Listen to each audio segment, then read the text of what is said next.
All right, everybody. Welcome back to the Killer Main podcast series. Today's episode is going to be on the Doctor, or Herman Carter, as they're sometimes better known. And speaking of Herman Carter, today we have the lovely Herman here. If they would like to introduce themselves. Hello there, my patients, and welcome to this podcast.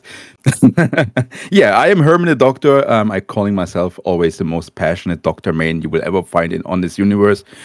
Just for some simple facts that I am the crazy guy who has his entire forearm covered with Doctor-related tattoos, playing Doctor every single day. 90% out of my games are basically Doctor gameplay. So I'm pretty sure I'm the most passionate of them all. A little behind the scenes things for people listening. Finding a Doctor main was not easy. And I don't mean anything against this for you. I think you're one of the only prominent ones I could find. I mean, he's a very it's weird with Doctor because he's a very common character. His pick rate's not that low. He's and all these things, but a lot of people don't really main him. Very strange. But how long have you been playing Dead by Daylight? I'm playing since the console release, day one of the console release. It was in June 2017. Jeez. Yeah, but I actually was interested into DBD since the beta. I was watching one of the biggest German YouTubers back then, and he and his girlfriend started to play DBD in the beta, and I was caught by it because I'm a big horror fan, and it really catched me instantly. Just I always wanted to be a murderer who slaughters all these helpless survivors. I mean, the idea of a game, because I got into it from a streamer friend of mine, but I was really big. I don't remember if you remember Evolve. Yeah, Evolve was probably my first foray into an asymmetrical game, and this game kind of reminded me of it a lot. Not perfectly, but as close as I think we're ever gonna get. But so that's what? Yeah, that's 8 years. 8 years in June. 8 years in June. Crazy. Have you taken any breaks? Not for too long. I remember when, or a few weeks, 3 weeks before the play came out, I was really exhausted of DBD. And I was like, I cannot do it anymore. I was already streaming at that point on regular basis, but I just forced myself to stream DBD. But besides that, I was like, no, I cannot see it. I didn't watch any content. I didn't play. I was like, no. But then the play got introduced, and I have to be honest, I was kind of falling in love with her aesthetics. I was like a tall, good-looking woman, to some degree. And she brought me back to the game. Yeah. But since then, not a big break. Yeah, and from the sounds of things, you actually did the proper way to take a break. I know so many people who take breaks from this game and still watch content and all that stuff. When people tell you guys to take a break from this game, completely, just go off the grid from the game completely for a week, and I promise you'll come back rejuvenated. I promise. Right. So the big question, and I'm sure you get asked this on stream a lot, but why Doctor? The good thing is, on the console version, Doctor was already in it, so I didn't have to buy him separately. Also with the hack, and the nurse was already free DLC. But there's also then some personal behind the scenes that I'm interested into human medicine. Because I always wanted to become a doctor to some point, but the life decided to have a different path for me. But I was really mesmerized by the Doctor. His aesthetics back then, with his face back then, his old lore. They changed his lore over the years, but his old lore was really, it was kind of brutal. It was really like from a horror movie, and it's fucking funny that you can electrocute people. It's hilarious. You're going to shock them. They're going to scream, and you have a lot of joy. That is the simplest answer I think I've ever been given. I'm a simple man. I just want to shock people, man. That's it. It's hilarious. Did I'm sure we'll get into this with changes and whatnot, but so Yeah. you played original Doctor, right? Yes.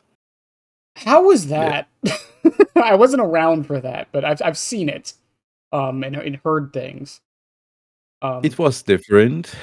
And I'm sad that I didn't have much footage of that anymore. Mm-hmm, But I'm also sad that I wasn't that good back then mm-hmm. with him because I was playing very casually. I was doing role play on social media as a doctor. But if I'm pretty sure that if you would have old doctor nowadays in DPD, he would be much stronger. Shortly, let's say about the spirit release, Doctor reached his peak. There were so many good things, that healing was, or snapping out of madness was considered as a healing action. Mm-hmm. So you saw them with nurses calling when they were snapping out of madness. Once they reached madness 2, they would never be able to go below madness 2 again. It was great because also you had with the restrain add-on the illusionary doctors. They appeared way more frequently, way more often, which was really, really good because, like I said, they never were able to drop below madness 2, and the illusionary doctors are always appearing way more often on madness 2 and 3. Yeah, that was great. The static field, once you slugged survivors, they were also increasing in madness when you had a static field. Was also a nice thing just in case you wanted to find them again. And also it's an easier tool. You just to find survivors at the beginning. You were just switching over to your treatment mode, walking around. As soon as they came in contact with the static field, they screamed. But nowadays you just have to guess, or basically you have to know the spawn points of the survivors, and then you have to be lucky. Right. And yeah, it was a higher skill cap in my opinion, but it could also be me nowadays who is missing old doctor, and yeah, maybe that's the case. I don't know. I think old Doctor is. Someone can probably find another killer that's kind of like it, but Old Doctor was the first and really the only like stance change killer in the game. Yeah. We really don't have that, and while I understand why they changed him, because I can understand the old version feeling clunky's the wrong word, but unintuitive I guess might be the correct way to put it. Because you're constantly, not constantly, but you're having to change stances, kind of like. Yeah, there was a lot of micromanagement you had to do as a doctor, doing the right thing in the right situation. Yeah, and that's why I mean the skill cap back then was higher with the old doctor than it is nowadays. Yeah, and I think if killers like Singularity, Skull Merchant, and Knight have shown us anything, is that players don't like micromanage killers on either side. Also on top, sorry. No, go ahead. Also on top, people were heavily complaining about Doctor back then, that he was super annoying. They cannot.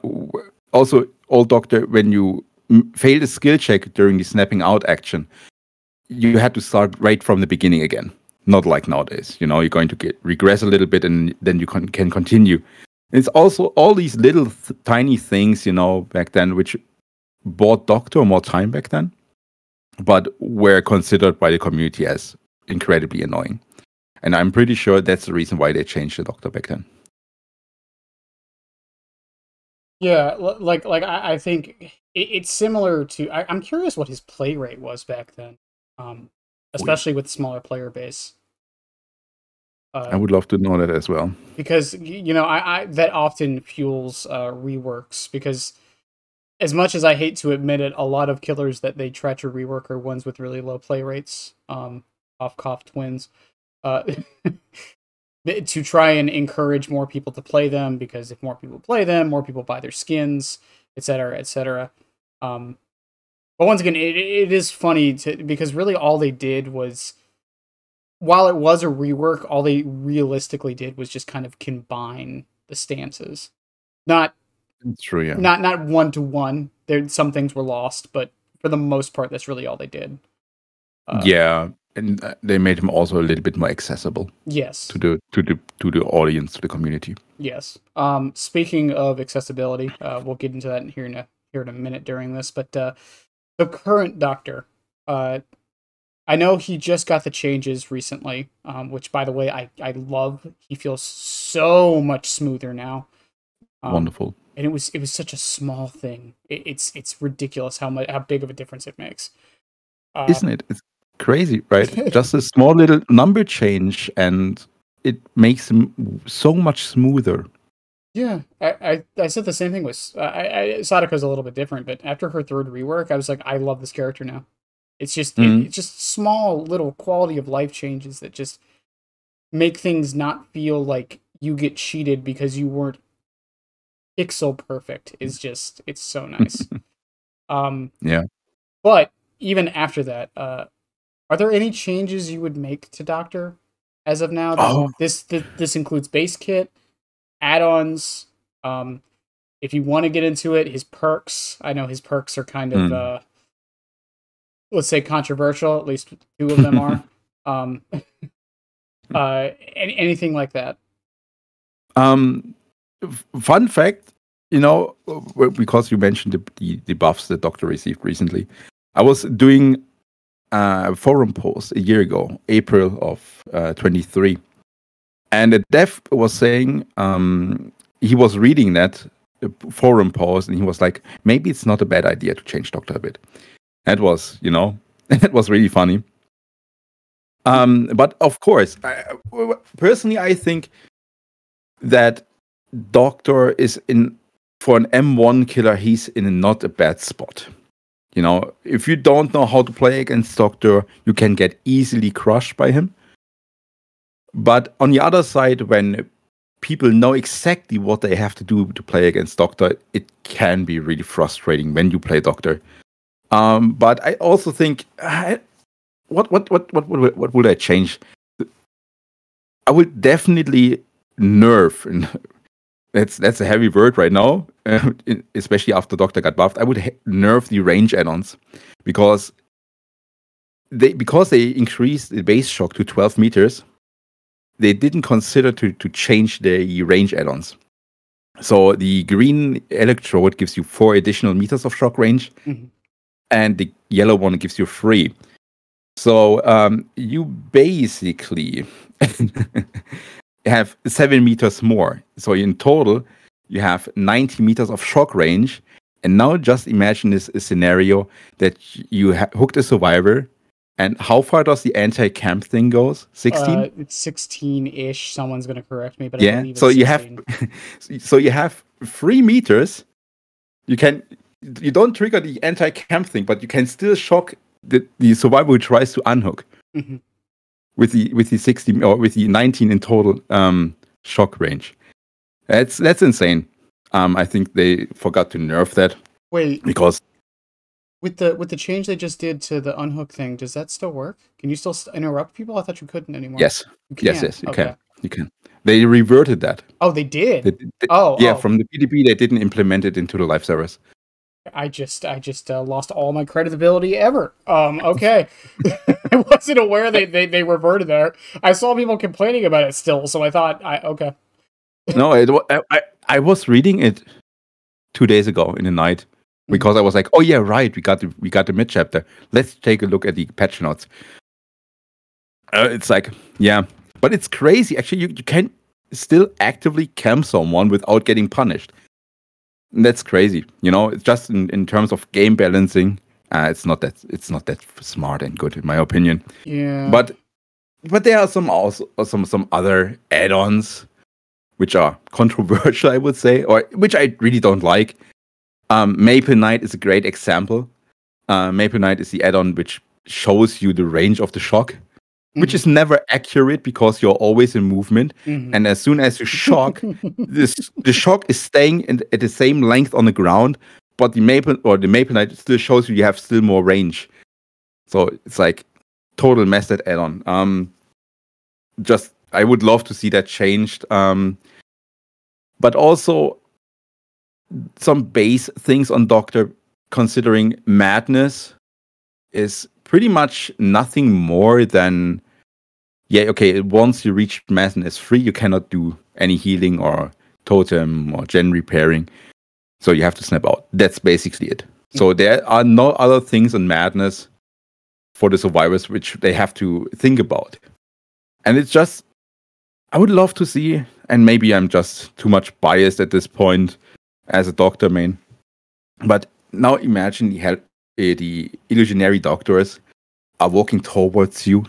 I have heard that I've heard that suggestion a lot in especially in the recent months. Especially with because we know they don't even, in my opinion, they don't even have to do anything. Like just walk over, just give them a little scare, maybe to trigger a deadman switch, or they are just doing merciless storm skill checks and they are like, oh fuck, doctor's coming, messing up a skill check. It buys you time. Just something like that. Or if they get in contact with the illusionary doctor, just let them increase in a quarter of madness. It's like just some tiny little things. Same goes with the fake pallets. It's okay, thanks to the Windows meta, currently, they are not been shown. The fake pallets are not been shown by windows of opportunity. Thank God.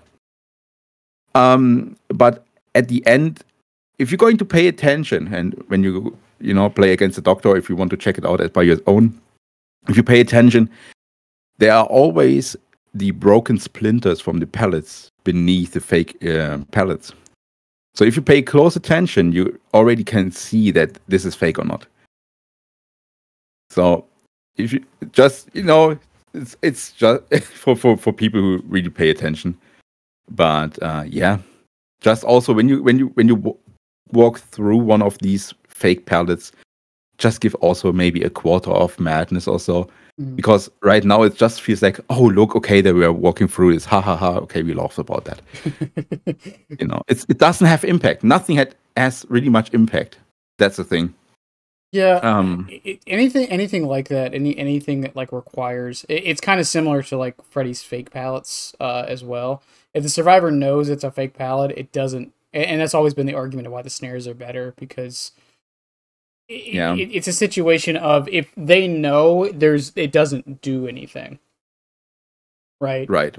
But aren't these fake pallets from Friendly, I think they have also been shown by Windows? They are still, because they're still technically there, yes. Yeah. So that's also why Freddy's pallets are already better than Doctor's. Okay. That's true. Yeah, it's sad. Also, I really, really heavily dislike the interview tape. Because it's nice to have a 20 meter, I think, 20 meter range on the add-on.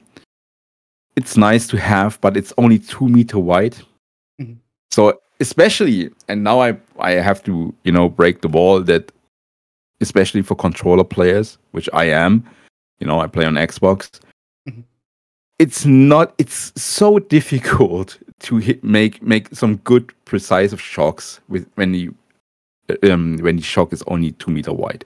Even on PC, the only time I've ever really ran it is when I'm just trying to have a laugh or trying something different, or when my chat like makes me run like Totem Doctor. Yeah. That's really the only time I ever run it, because it is not easy to land, especially in chase. Exactly. Yeah. And like really all it's there for is kind of like, it's like a backup of your static blast to a degree. You're mostly using it to hit people at longer ranges, but even then, like, they can kind of see it coming and just get out of the way. Yeah. So, do you remember when a Thrill of the Hunt still gave you notification? Yes. Then interview tape was nice to have, because okay, he's touching my totem, you can shock them. But otherwise, nowadays it's just frustrating. Yeah. I hate to play that add-on, and my community loves to see me suffer through that. It's crazy. It'd be nice if there was also... There's not an add-on that increases the width, is there? Only the length. Only the length? It'd be nice if there was one that also increased the width, so you could, like, run them together. Yeah. That would be nice. It wouldn't... But there's... Yeah. I was going to say, it wouldn't, like, completely fix them, but, like, I think it would be a different kind of style to play with him, so you have both the range and the width, but, like, none of his other... Indeed. None of his other, like, good or better add-ons. Yeah. But then we have the other tape add-on, the scrap tape, which makes the regular cone-shaped shock into a circle with a big hole in the middle. And if you combine it with the high stimulus electrode, the green range add-on, it's going to make that donut, which we like to call it, even bigger, with a bigger hole in the middle, and makes it even more difficult to shock. These tape... There's a little fun fact story behind these tape add-ons, because a game dev back then, McLean, maybe you remember him? Yeah, I do. He's responsible for these add-ons. And I was asking McLean, why did you do that to me or to us? Because it's absolute... I hate them. And he was like, he was a big fan of the Binding of Isaac. And because there are different shaped weapons that the game had, he thought it was funny to implement this also for Doctor. I mean, like, it's an interesting, like, idea. Like, because I'm a big fan of add-ons that, like, change how a power works, and you could argue those do that, but that doesn't mean they should be so niche that they don't work most of the time. Yeah, if I play a couple of times with the scrap tape with the donut add-on, so now I'm kinda used to it, how I have to place myself compared to the survivor to land the shock, but it's also never guaranteed. Yeah. It's like all your timing is messed up. All your knowledge about Doctor is messed up. It's like it's pure it's madness, and I cannot play this anymore. Thoughts on his iridescent add-ons? Because honestly speaking, whenever I play him, those are probably the two I run the most. Let's start with the one I dislike more, and maybe there is a bigger content creator out there who disagrees with me. But I'm not a fan of the Iridescent Queen. Is that the one that just gives basically all the reports as one add-on? Yeah. Okay. No. It's just like when you shock, you're going to shock someone, you're going to charge the survivor up, and then when they're going to interact with each other, they're going to shock each other. Yes, yeah, that one. Yeah. You're not a fan of that? No, I love to have add-ons which have impact. And why should I run the Queen? Because if they're going to shock each other, these survivors, if they would increase in one madness tier, that would be a whole different story. But just the fact that they only increase in half of a madness tier, it's just like, oh look, they were touching each other somewhere on the map, and you don't know why, and you don't have any information from that. It's so much RNG with this. I really don't like it. There are better add-ons like the King, Calm, Restrained, Discipline, Range. There's so many, especially after the changes now. You are not really reliant or dependent on two add-ons with the Doctor, because now you can play more variety, which is nice to have.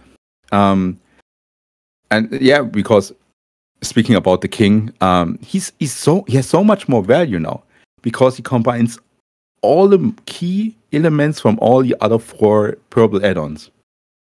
So you have the fake terror rages from Calm, which is nice to have, but it doesn't have any impact, or not much at all. It gives you the fake parrots from Order, which is the better, part of Order add-on. Besides the reduced cooldown from the static blast. It gives the survivor the red stain in the chase, which allows you a big advantage in chases. And it gives you the illusionary doctors from Restrained, because nowadays with the distortion meta, you don't really have much value from the aura reading. Right. So yeah, so the king combines every good aspect of all the other fours, you know. So you have, instead of you have to make the decision which add-on are you going to run next, you just can pick the king. And that's why he's, but for me personally, the best add-on. Yeah, like I personally, like I know someone might say, "Oh, that means it should be nerfed." It just kind of brings Doctor fully together. At least for me, at least the king does. I just run Queen because I feel it's one of, like, I know you said like it doesn't really have impact, but like I know it's doing something. I just don't always see it. That's the thing with that one. But I get your argument with it though. Yeah. And then the range ones, I mean, they're just always good. There's never a situation where it's like, damn, I wish I had less range. Yeah. But yeah, I think Doctor's add-ons are a weird one, and I would love to see them maybe go back through. I don't think he's in desperate need of it like some other killers. Cough, cough, Freddy. But I would love to see some quality of life brought to them, especially with how the game has changed since they've done anything really to his add-ons. Does he have an aura reading add-on? I forget. Yeah, the restraint, which also gives you the illusionary doctors. Yeah. Okay. Just curious because I know like every killer does. He doesn't really have. He also back then, with the old doctor, with when he had to switch his stances, he had obedience, which also gave exhaustion. Yeah, in Madness 3 they were exhausted, and also this was also included in the King add-on back then. No time limit. No time limit. Just as long as they were at Madness 3. Yeah, that sounds like the best exhaustion add-on in the game. Pretty much, yeah. Because that sounds like you just had to shock them into Madness 3 and no Dead Hard. Yeah, I was gonna say that sounds like the only exhaustion add-on in the game I would know actually worked. Wow, that sounds I kind of want that back. It was so good. Don't bring it back. That sounds insanely annoying to play against. Now, the big question, because a lot of people bring this up, and I actually thought they were going to address this when they did the recent change, the accessibility issues of Doctor, and not playing against him. Mm-hmm. Are you an advocate for them getting, and not to put you on the spot, but are you an advocate for them getting rid of some of the more, let's say, epileptic-inducing problems with playing against Doctor? Oh, of course. Okay. Of course. I know most people are. I mean, I was a clown main for a while, and even I was like, they can get rid of the motion sickness. Yeah, the community came up with some great solutions, actually, with the clown. You know, that the middle of the screen was without any of the clouds or clouds things. Just only the border of the screen was, blurry and stuff like that. So the middle of the screen was totally free from everything. But yes, back then, also, Grandpa is speaking about the past. When you were increasing in Madness, the Doctor face was basically jumping into the screen. So they got rid of that, because of epilepsy and all that stuff. Right. So they did already do something, but of course, when it comes to accessibility, do everything that everybody can enjoy the game. Yeah, of course. I mean, like I don't expect, like, I'm always in the camp of, I understand that they don't want to change it too much, but a simple option would be nice. Just to turn off stuff like the static blast. I get it, like, oh, it's a horror game, we need the jump scares from like the Doctor face popping up, and things like that. But yeah, but is it necessary? No, actually not. No, not so really. Not at this. It's a nice detail, but as long as it, cause bad things for other people, it's just get rid of that. Yeah, and it's not like, and I made this argument with Clown, and by the way, to anyone who played Clown, and was making the argument that, oh no, this is a nerf to Clown because they got rid of the haze effect. If you were getting hits because of the haze effect as Clown, you were playing Clown wrong. Anyways, Like I don't think like it's necessary for even gameplay or balance. Like it doesn't. Other than people that like suffer deathly from those issues, I don't know anyone who like really gets like gameplay effects from it. You know what I mean? Yeah, exactly. I don't know either, to be honest. It's just like a visual thing. Mm-hmm. And I never heard from anyone that would have made an impact on doctors' Yeah. balance or kill rate or something like that. Yeah, yeah. I mean, like, oh, maybe you missed. Well, no, you can't miss a skill check because you're in -3. Never mind. Um, yeah, it's just it's such a thing of a bygone era. That's really all it is. Like I said, it's a cool idea. It's just with how big this game is now, I don't think it can exist in the state it is. And I was really hoping they would say something about it when they did the clown changes. Yeah. Um, it's honestly when they put them on the list, clown and doctor together, that's what I thought it was going to be. It was just that.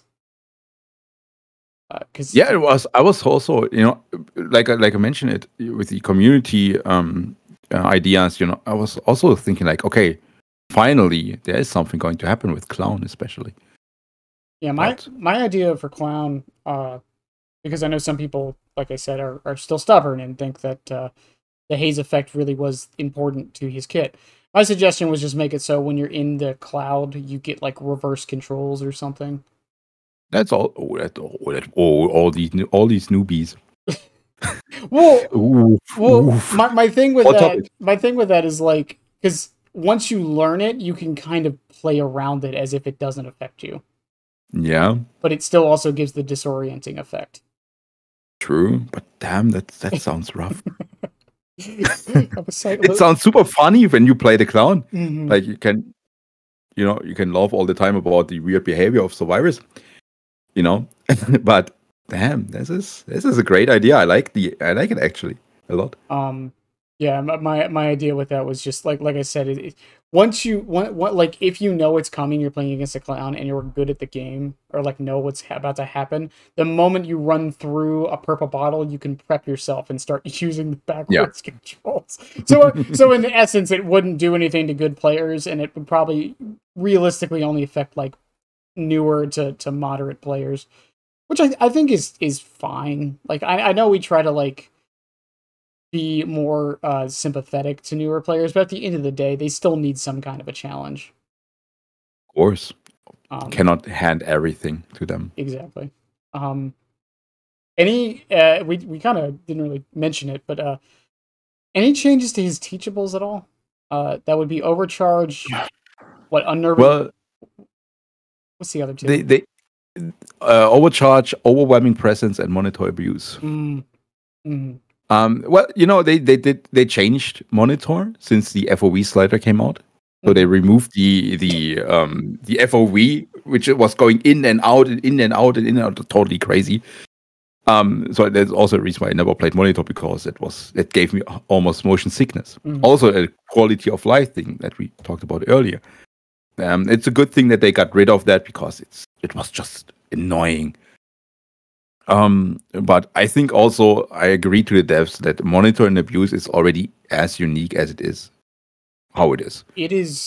It's a fine perk. Like I don't think it's overpowered. I don't think it's underpowered. It like fits into so many builds and play styles. Right. It's unique's the wrong word because like I mean if you want to be reductive, it's not, but it is different. Oh, absolutely, yeah. So I think monitor is probably in. I see so many people, like I said, they use it to like. I run it on Chucky a lot, with Silk Pillow, because that lowers your terror radius by 6 meters, and then monitor lowers it by a little bit more. But it's just a nice like complement to a lot of different builds. Oh yeah, Michael with Rabbit add-on. Mm-hmm. And Doctor himself. That's the other good thing I like about it is it actually works really well on Doctor himself. If you run Calm, yeah. Yeah. And then the other two, one which is probably one of the most useless perks in the game, and one that is had a weird history. Yeah, good old overcharge. I do want to talk about presence because Okay. one, it's the least controversial of the two, and also it's one that I am surprised they have not touched. In all these years It, since the release, it needs something. nothing has changed. So many things has changed on Doctor over the past 7 years almost. And now it's like, yeah, overwhelming is still fine. Sure, why not? No, but I think, and now maybe I'm insane or I'm really getting old, but I think I saw one of these posts from the devs when they're going to say, oh, we're going to change this and that in the future. I think there was also distressing and overwhelming presence in one of these. I think it was scheduled for May. You just tweeted about that not too long ago, didn't you? Yeah, exactly. Because I wanted to prepare myself a little bit, know. And I was like, but I couldn't find the post anymore. And I was like, okay, maybe I was streaming or. I want to say Mandela effect because I don't think I have ever heard them mention these perks at all.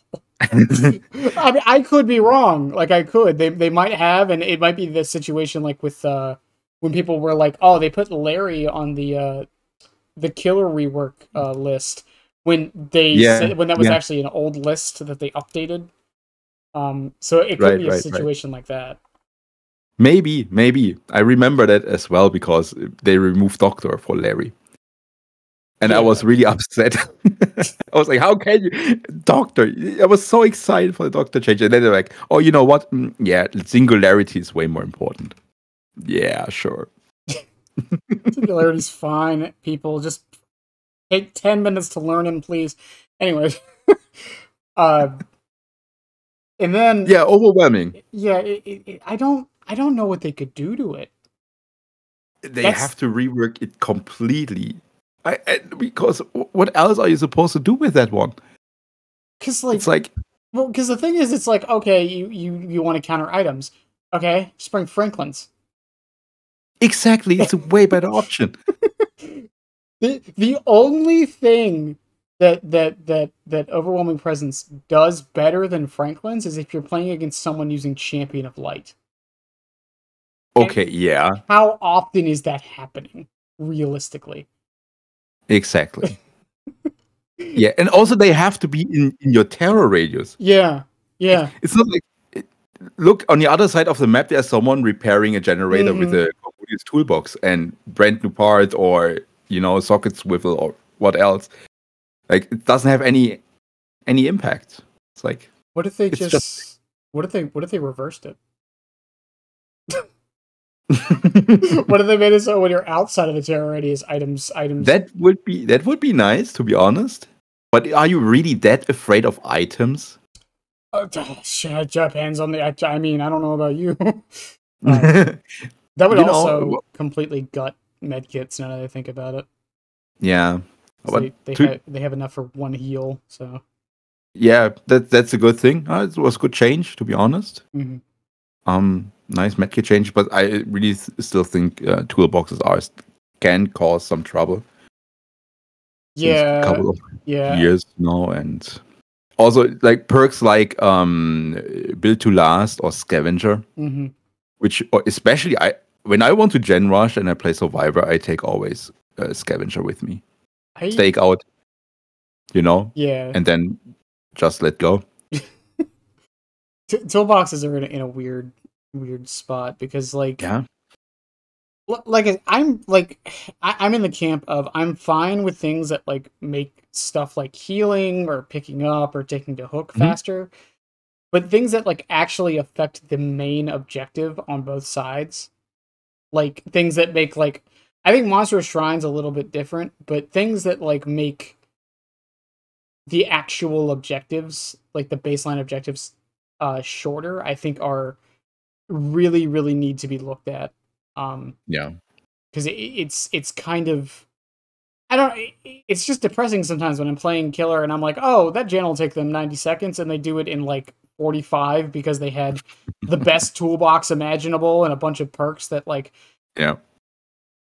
killer is a time management game most of the time, and when you Absolutely. and when you don't even know what times you're working with, it's very difficult. Yeah, every second counts when you play killer. Mm-hmm. But like overwhelming presence, I think could. Yeah, I do agree with you. I do think it just needs a full on rework. I can't think of anything off the top of my head, but just something. Maybe actually, why don't they just do the chlorophobia thing to it? Maybe something in that direction. Yeah. Even then, it would still have issues because chlorophobia, while I am a fan of it, it does have the problem of you don't know if it's even working. Yeah, we are talking about DBD, you know. And fun little fact, I don't know if you knew that Gift of Pain was bugged. I did recently. Mm-hmm. So it was not only that the description was wrong. Instead of 16% repair penalty, it was 9. It was also bugged that way that after you hook a survivor the second time on a scourge hook, it didn't give the effect of Gift of Pain anymore. I can promise you I know what happened with that one. I can promise you they did the change to pain res, and it just applied to that scourge hook too for some reason. Probably. And I was like, because I replay Gift of Pain a lot on my doctor. Mm-hmm. And I was like, oh fuck. I'm too lazy to take out Gift of Pain, even that it only applies 9% penalty. I just wait for the bug fix patch, which took a long time. Mm-hmm. But that I saw that in the 2 days ago in the patch notes that, oh, you know what? It was actually bugged again. And I was like, do you really mean that I was playing all the time with a totally bugged bird? Which I didn't even knew about. Okay, thank you, devs. Once again, because Gift of Pain it's a perk in a situation I call the pass, or not, I don't call it this, but like it's the passive perk problem. It's a perk that does something, and you don't know it's doing it. Let me rephrase that. You know it's doing it, but you have no idea how effective it is. So until someone tells you something like that, you have literally no idea of knowing. Yep. Which is crazy to me because I'm curious how someone found it. Thank you to the guy who reported that to the devs. There's some bugs in this game that get like, oh, we're aware of this, and I'm like, how did anyone figure this out? Yeah, that's crazy. Shout out to the community. Yeah, yeah. So sometimes they do good, not always, but sometimes. And then, but yeah, no, go ahead. Yeah, I just want to, come back to overwhelming because we are drifting away every single time. Yes. Welcome to the podcast. Yeah. I think it's a nice conclusion that we're going to agree that overwhelming needs an entire new rework. But how? Well, that's a good thing. I'm not a game dev. I don't have to think about this stuff. But I'm pretty sure that the devs will have something in their mind, or somewhere in a folder, and with ideas which they didn't have scrapped yet. So let's hope for some good changes in the future. Yeah, and while they're at it, fix unnerving too. So you really think unnerving needs a nerf? Yeah, it doesn't like. I mean, okay, maybe it doesn't because like it's kind of. Really? I think. Sorry. It's really only useful in skill check builds, which I guess is a fine niche. Yeah. To have. So fair enough. Maybe it doesn't. It's just, as long as a killer doesn't force you to Gideon, I think it's fine. Because if it comes to regular skill checks, I think unnerving makes it even easier to hit them. Because you can focus more on that little thing. Because I have the tendency to always try to get the great skill checks instead of the regular ones. Mm-hmm. And with unnerving, it's like, okay, I just hit the skill check and it's fine. But that's just my experience. And like you said, the skill check builds even with the doctor, or even we can do it as Wesker. It's like it's so map dependent because all these skill check builds do not really work on big maps. Let's speak about the new one, Greenville. Mm-hmm. It's like it's so big that any skill check perk build is not going to be effective. To be fair with It's Greenville, like, though, yeah. once the gen and the theater's done, it kind of cuts the map in half.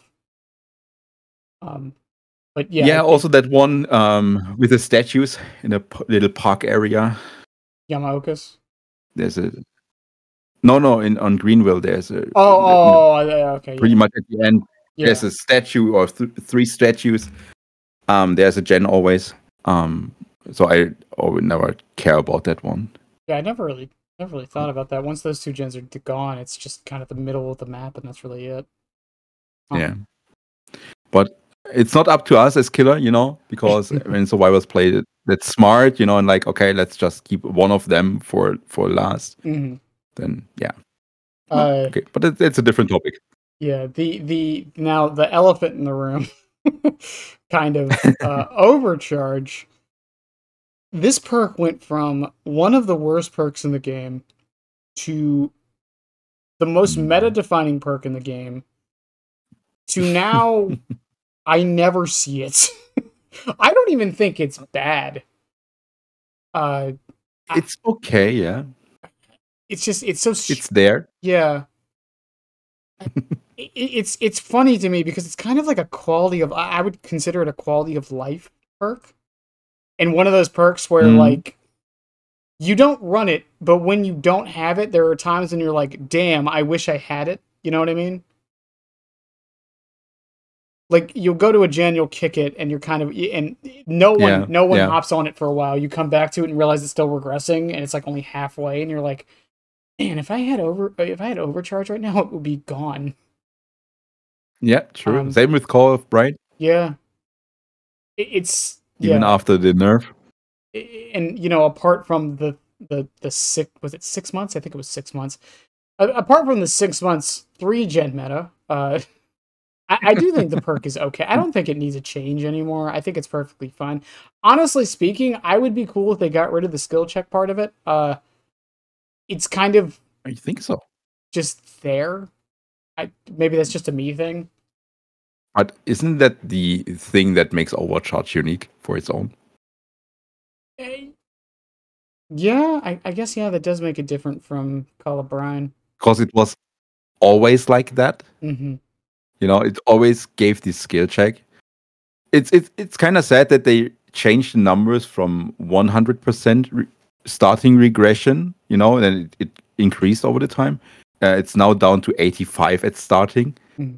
It's like nowadays it doesn't really make sense for me to kick that gen anymore, even with Overcharge, just in case, or just for Overcharge by its own. If I want to combine it with, let's say, Pop Goes a Weasel or Oppression, then it's maybe okay. But just running Overcharge for its own, it's like, yeah, it's not really worth. Yeah, I mean, there's some other things. Even Call of Brian is way more useful now because you have faster gen regression over that short amount of time. Mm-hmm. And it's also info.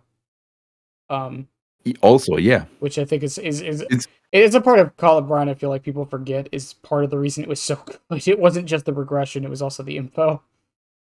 Right. Yeah, and the survivors also can still hit the skill check.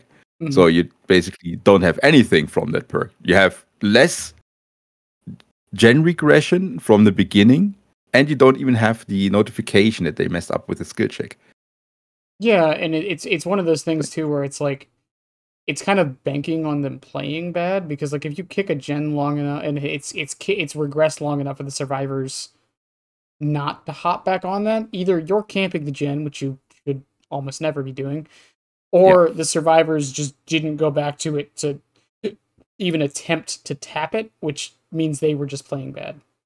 So it's one of those things where like it's kind of banking on either you or your enemy kind of playing in a bad way, which is not something you should be really building around. I feel. Yeah.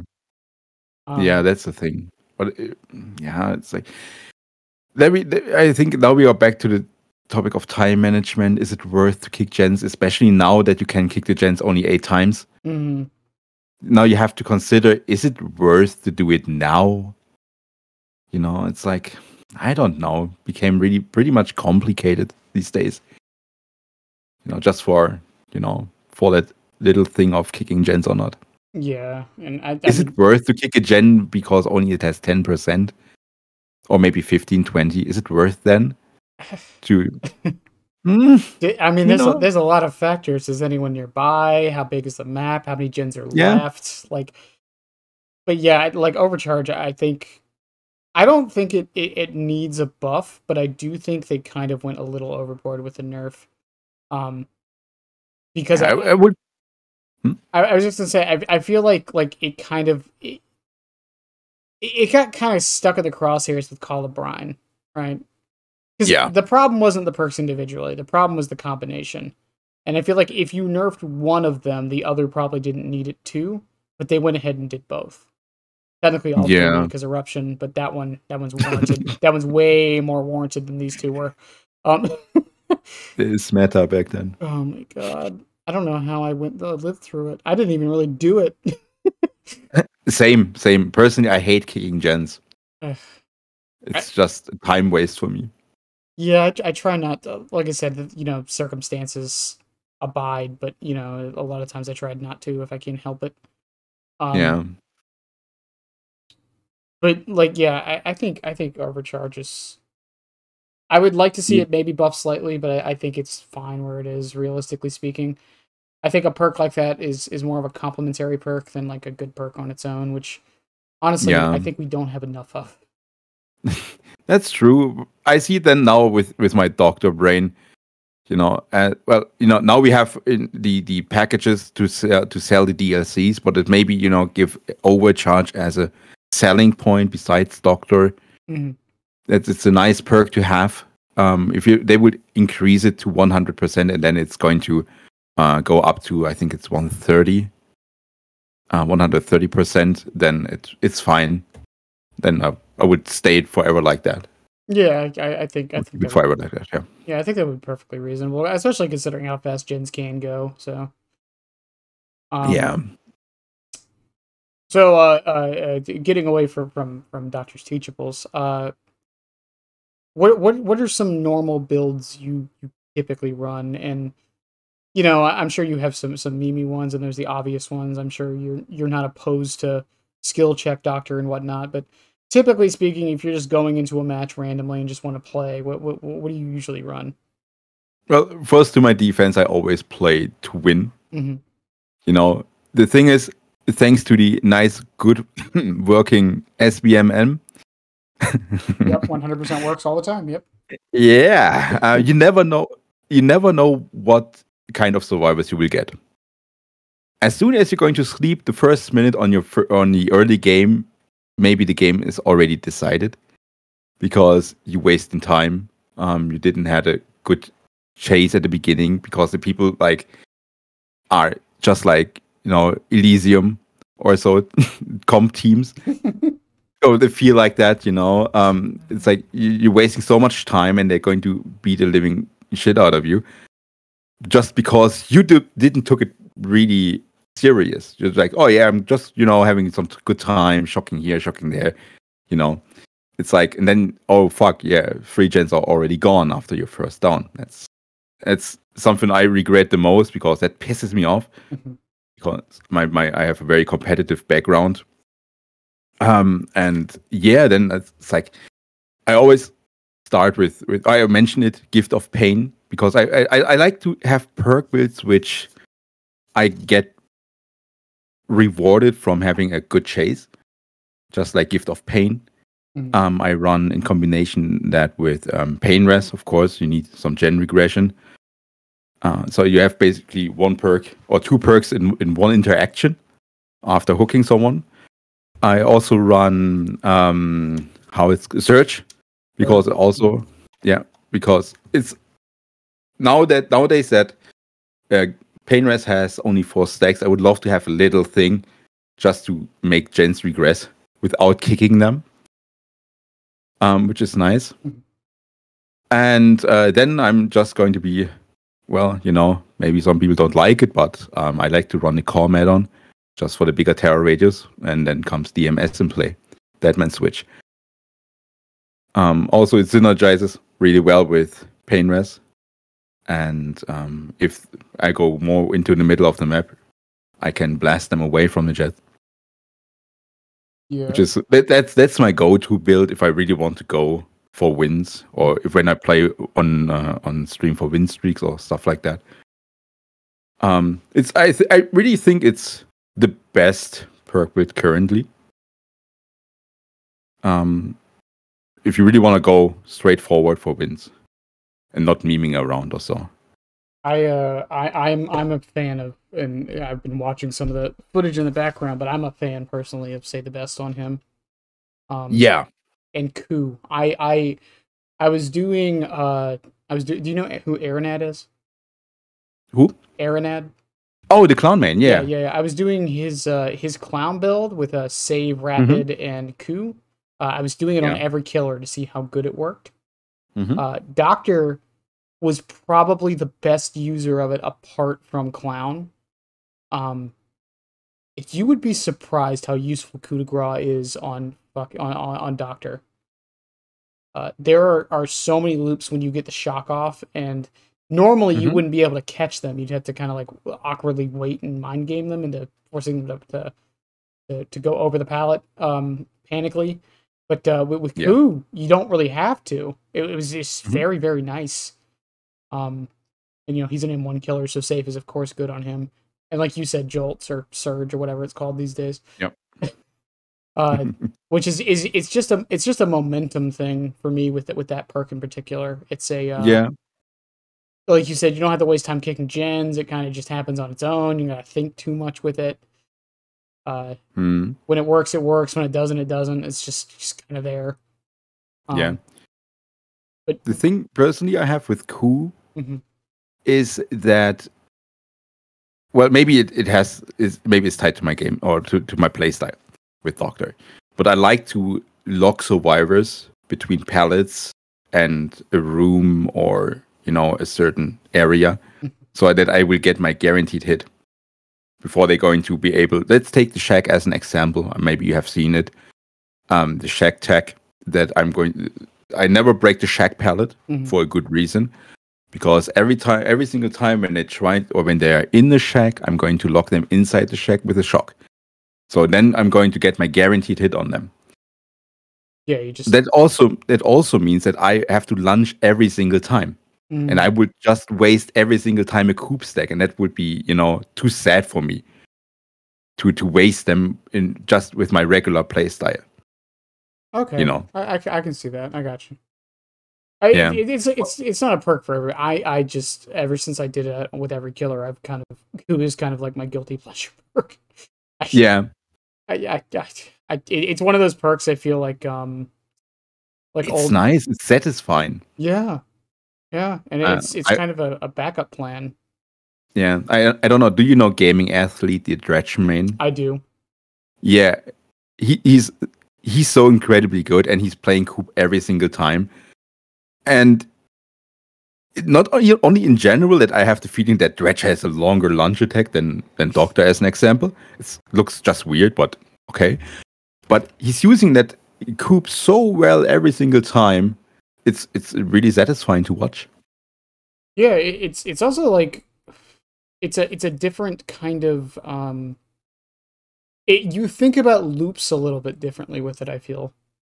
Oh yes, especially on killers like Doctor, like Clown, like Dredge, who kind of they don't necessarily. I don't want to say shut down the loops because that's not really what they do, but they change how the loop functions already with how their power works. Yeah. Since they're kind of like shutting off the pallet or slowing you down or making an area of the loop a little bit less desirable. So already they're like manipulating the position of the survivors at times. So Coup just lets them kind of like, it puts the cherry on the top with that kind of thing. Yeah, that's true. And before anyone starts running Coup a lot, I will warn you, it is very addicting. It's like old Shadowborn. There's a reason I didn't run it. It wasn't because I didn't want to. It's because I knew what would happen. Yeah, Shadowborn was a thing. I always tried to avoid it. Mhm. But at the end, when they announced the FOV slider is coming in a few weeks, I was trying it. And damn, it felt good. It does. Speaking of new Shadowborn, by the way, I know most people aren't running it, but I have found one killer who actually makes really good use of it, and that's Myers. Oh, really? Myers. Myers is okay, yeah. Yeah, because you would be surprised how many people will drop a pallet right on you and then flashlight blind you. That's true, yeah. And then you're running at them at Mach 10. Great. Nice. Does it work in combination with Lightborn? Or do you have to actively get blinded? You have to get blinded. Yes. Okay. That would be funny. Yeah, you have to be blinded in some capacity. What I was doing with it was I was running it with Hex 2 can play. Oh, so I was blinding themselves. Yeah, so they blind you, you get the speed boost, and they're blinded. That sounds like chaos. It's great. It don't like pretty much only on Myers. I'm sure there's some other killers who could make really good use out of it, but so far Myers is the best one. Yeah.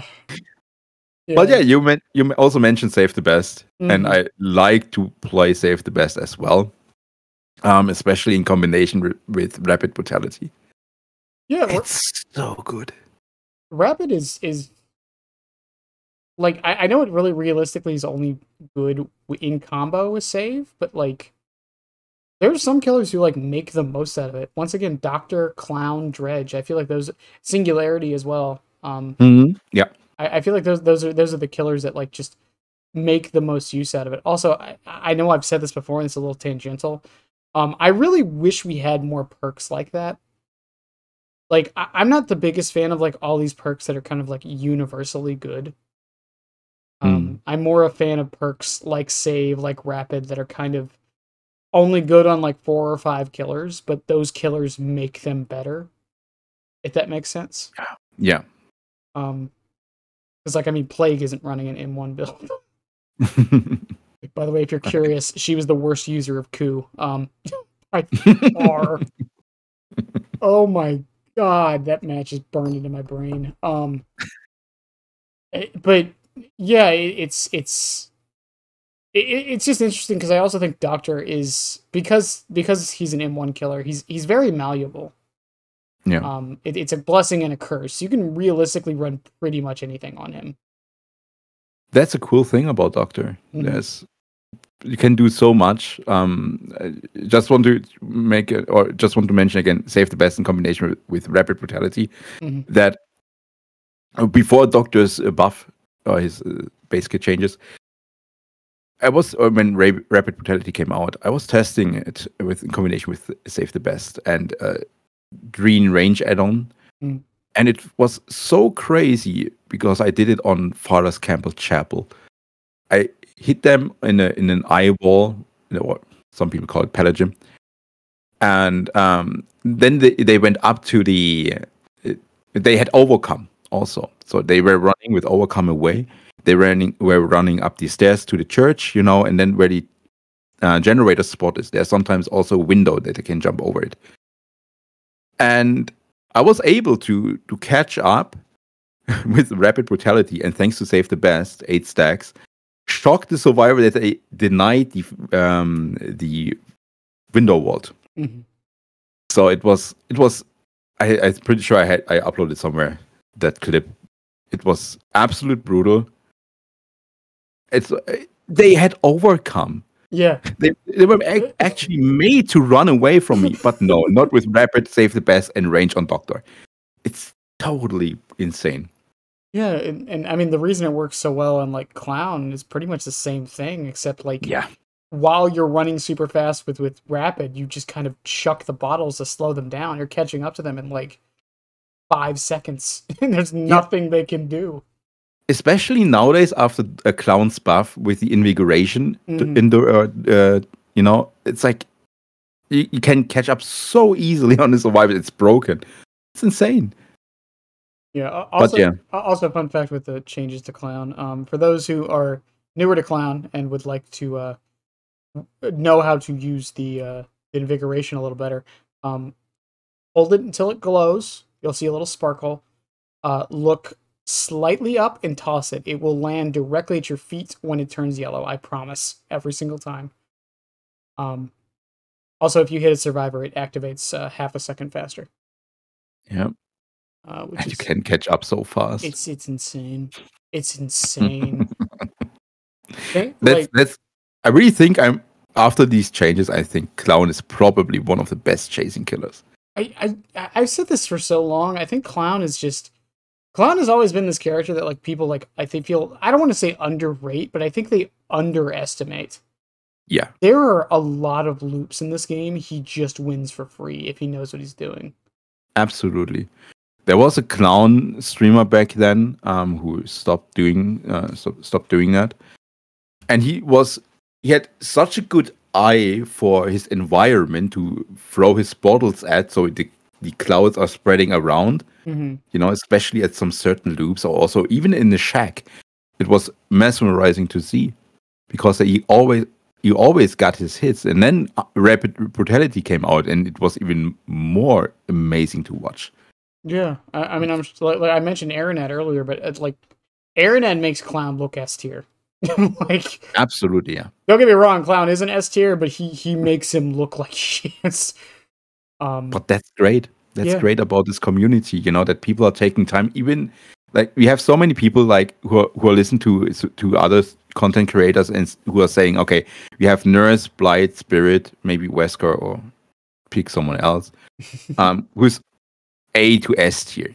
And isn't it great that we have people in the community like Arena, like Gaming Athlete, that they pick some not so good killers, but making the best out of them. Yeah, it's and make them look incredibly strong. Mm-hmm. Do you know the game dev Elmo? No, Ethan. No, that okay. One I don't know. He's also sometimes on my stream, and he was like, "For fuck's sake, if it would not be you and everybody would play a doctor like you, we would probably had to nerf him." It's like, okay, thank you very much. First of all, I take this as a compliment, but it's like, yeah, but it's great because I think I hope not, and I don't think, but I hope it's inspiring for other people to try that killer out. But you have to put time into them to mastering them. That's most of the time the downside. People don't want to invest that much time. Well, I think Larry is probably one of the more recent examples of that. Yeah, because I've said this before because I've talked to I know a lot of Larry mains, and I've told them that they've kind of shot themselves. I don't think they're the ones doing it necessarily, but I feel like people kind of shot themselves in the foot with Singularity because they make him sound like you need like a PhD to play him, when you really don't. So people don't even try. Yeah, which is just it's just sad to see. Because Larry doesn't need a nerf or a buff. I think Larry's fine. It's just no one wants to play him. Yeah, except those 3 Larry mains. It's a bit like twins. Mm-hmm. If it would not be Linksy, nobody else would play the twins. But also, once you watch them, and that's how I got my inspiration to enjoy Larry way more. Because at the beginning I was just, placing my biopods and try to get them somehow. But watching watching these Larry mains and using the biopods actively in the chase, mm-hmm. with family photo add-on, with rapid brutality, it's like it's so good. It's so fun. You're so good in the chase. It's like crazy. Yeah, and I don't know about you, but because I'm a Chucky main, but I have inspired people to play him more. Nice. I know his pick rate isn't super low, but a lot of people were kind of on the fence because people talk about Chucky like all he can do is scamper under pallets, and it's not really fun. I'm not known for much in this community as far as being a Chucky main, but I'm known for Chuck spots. I don't know if you know what those are. Mm-hmm. You know what a check spot is as a survivor? Yeah. Yeah, it's that but with Chucky. I see. I use those all the time. It's probably the only one thing I'm known for. It's not that skillful really. I'm kind of just standing still. But people told me I've kind of inspired them a bit to play Chucky more. Do you think you've had that, or Right. do you even know if you've had that effect on like Doctor at all? Not really. Really? No, not really. Hmm. Well, Sadly. now I feel So I think with our talks about some of the other killers, this brings us into the one of the bigger questions. So Yep. this is going to be an interesting one because I'm going to date this. We are recording this 2 days after the Twins changes went live. So this is after Unreal 5 has been added to the game, and there are a lot of bugs and stuttering and a lot of issues with the game at the moment. That aside, state of the game at the moment. What are your thoughts on it overall? Okay, aside all of the recent stuff. Yes. Well, it's gonna get fixed. Okay, I'm not. Of course, It sucks that it's here. Don't get me wrong. I'm in the same camp of this should not have gone live. I don't know how it did, but that stuff's gonna get fixed. This is more like balanced community, like overall how receptive the devs have been recently, things like that. I think it's actually really good compared to different years. What of bad times we had, palette vacuum and stuff like this. It's like it's not in a bad spot on a technical point. Mm-hmm. SBMM is pretty bad. Mm. Yeah, we have to admit that. It's like it's chaos. My thoughts on SBMM are just apathy, honestly. I know that's a bad thing to have as someone who gives their opinions on this game all the time, but I'm just apathetic towards SP. In my opinion, there's no point in fighting it. It's here to stay. Yeah, it's just a me thing. I also understand why the devs implemented SBMM, just to have more data out of the games. Mm-hmm. But it's like just the fact that the devs could not even tell us at the beginning what is considered a win or a lose. Just besides that, oh yeah, you have to kill everyone or you have to escape. Right. If you are the reason that your teammates escaped, but you died thanks to whatever reason, know it, or you finally got caught after 5 minutes of chase, yeah, you are the unsung hero. It's like, yeah, okay, it's fine. Congratulations, you paved our way, but yeah, the system doesn't say, okay, yeah, you suck. I did a video a little while ago talking about part of the reason tunneling feels so bad, and it's okay. So let's say, and I know you weren't talking about tunneling necessarily, but let's say you're tunneled, right? Or let's say in theory you're able to run the killer for 5 gens. You're tunneled out. Your team gets out. You die. Whatever. You got out of that match with 9,000 maybe blood points. Yeah. The killer loses, so the killer feels bad. Your teammates won, but you also lost. Crazy. And I think that's an inherent just problem with the design of the game. And I don't think it needs to be changed or anything, but I think that alone shows the flaw with SBMM right there. Yeah. If Survivor is supposed to be a team game, it should be counted as a team win or loss. Right. Which has its own slew of problems. What if someone's just carried, but I would rather have that than individually based because I think that has more problems inherently with it. Because the win condition of just surviving is just it's too broad and often arguably some would say too easy, especially as an individual. Yeah. Now from the killer perspective, just imagine you have 8 hooks, all 4 survivors. So it's basically a 12-hook game. Mm-hmm. You have already 8 hooks. Every survivor is death hook. And now the last gen pops. Okay, you did probably really good, maybe for maybe an Onryo or Doctor or Clown or Trapper. Mm-hmm. But yeah, where is your reward for just pressuring all of them, but not being that SOB to tunnel someone out. Just to make sure that someone is die, because at the end you are the guy who lost the game, even that you did really well. Mm-hmm. Happened to me also. I mean, I was per accident I was playing against the com team. I did a really good fight. I got 6 hooks. But yeah, what did I had at the end? Nothing, because everybody escaped. Yeah. It's like, but I mean, you could argue that's just an inherent issue with like a PvP, because someone has to lose. Of course, that's part part of it. It's not satisfying. No. Even that you played good. It's maybe we have to. I'm maybe weird at this point, but maybe you have to see it just like fighting games. Mm-hmm. There can only one side can win. Yeah. That's the thing. Yeah, and I don't mean any shade whenever I say this to anybody, but I think a lot of it's also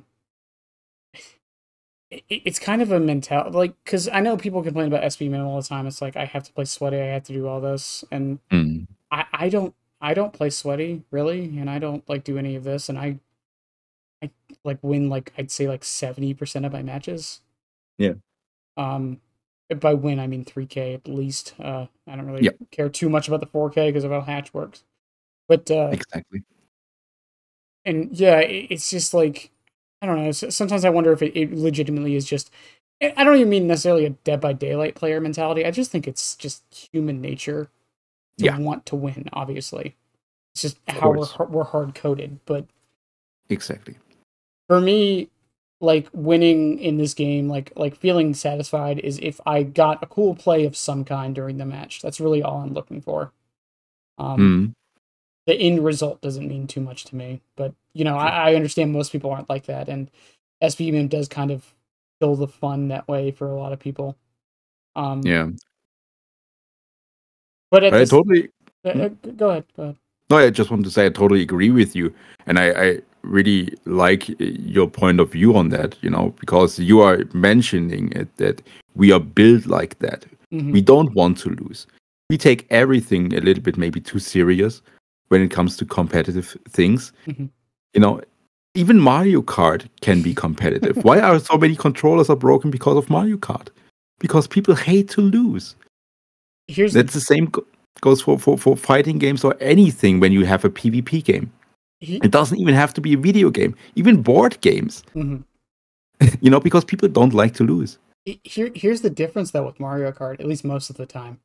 And I bring this up with a lot of games like this because people are like, oh, on like playing multiplayer back in the day wasn't this stressful, or like people weren't this mean.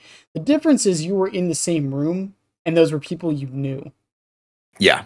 That's the difference. Now you're on an online game, you have no idea who you're playing against, and it's always different people every time. So you have no reason to like. You're building expectations based off of either your last match or a consistent slew of them based on those players specifically, and then you're getting a bunch of random new ones, and you have there's no real expectations to have, and unfortunately, it's just how it works.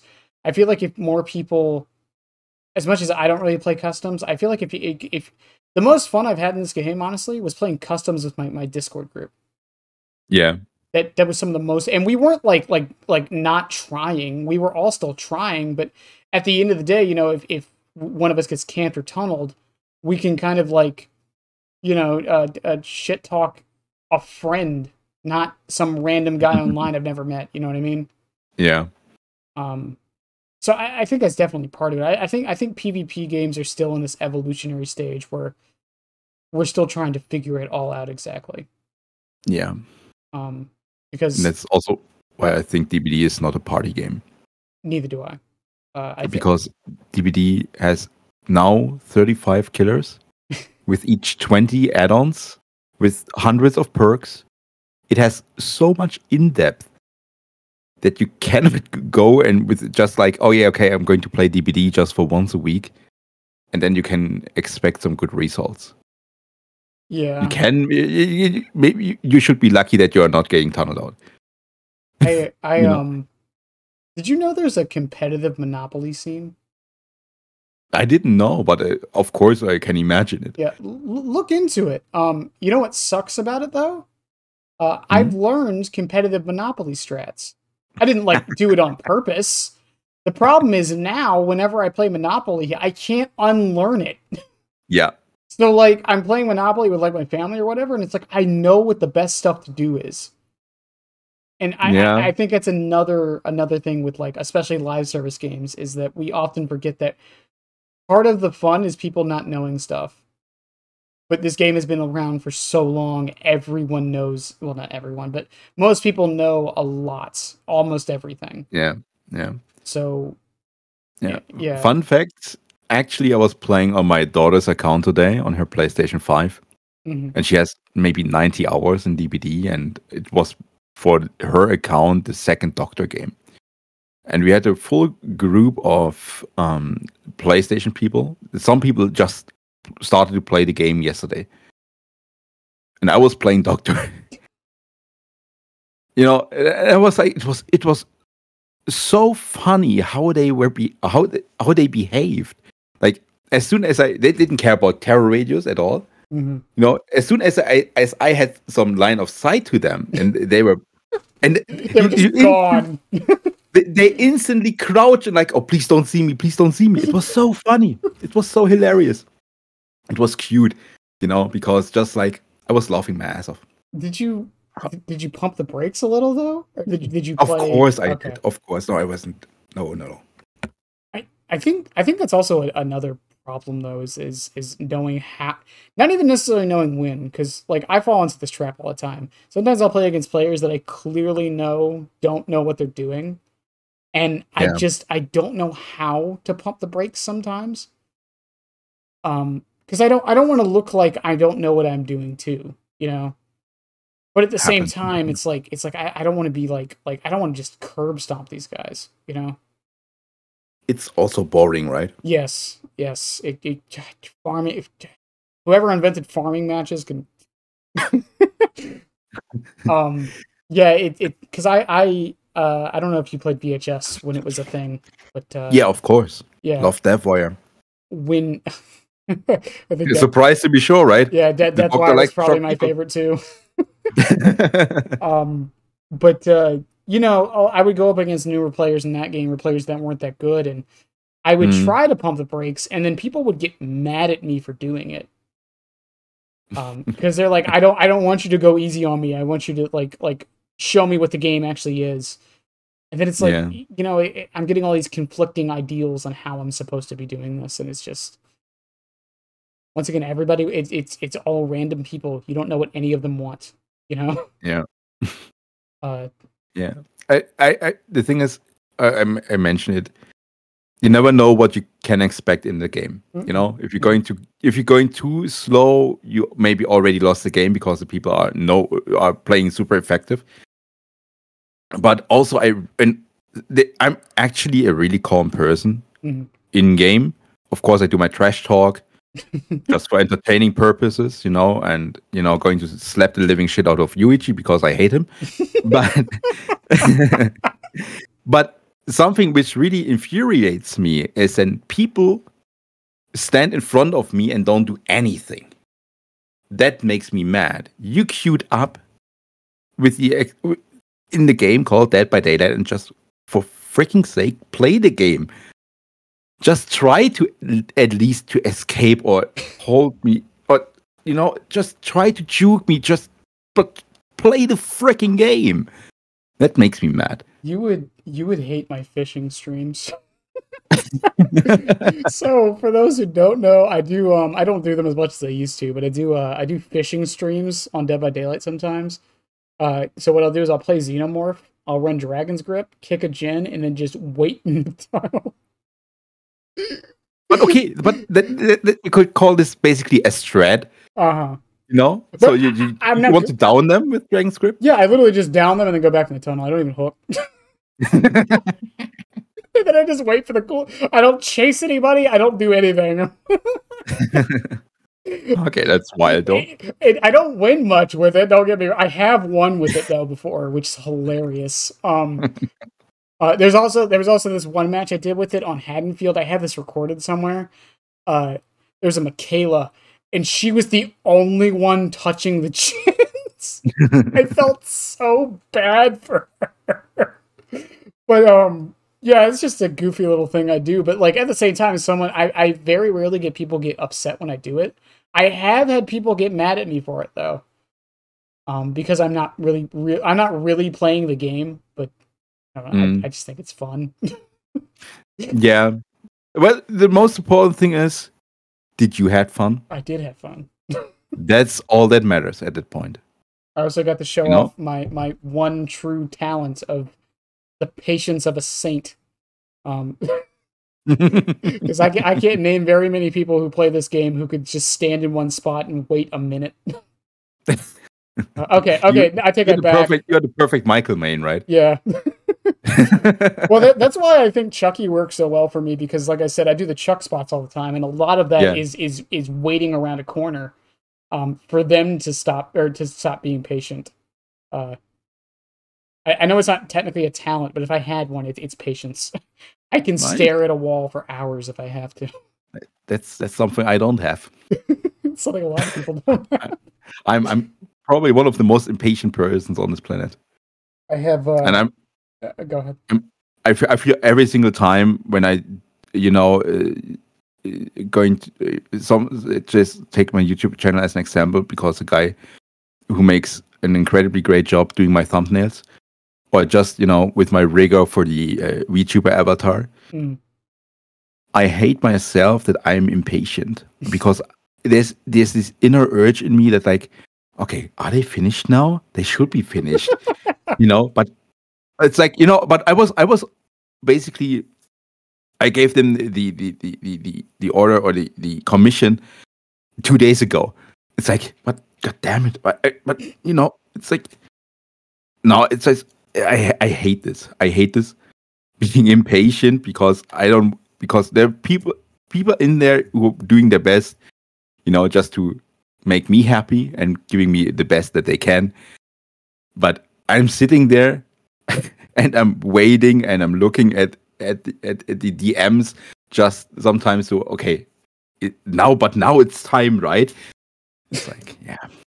I've been waiting for my shirt commission for like 2 weeks now, and I still have not messaged my artist.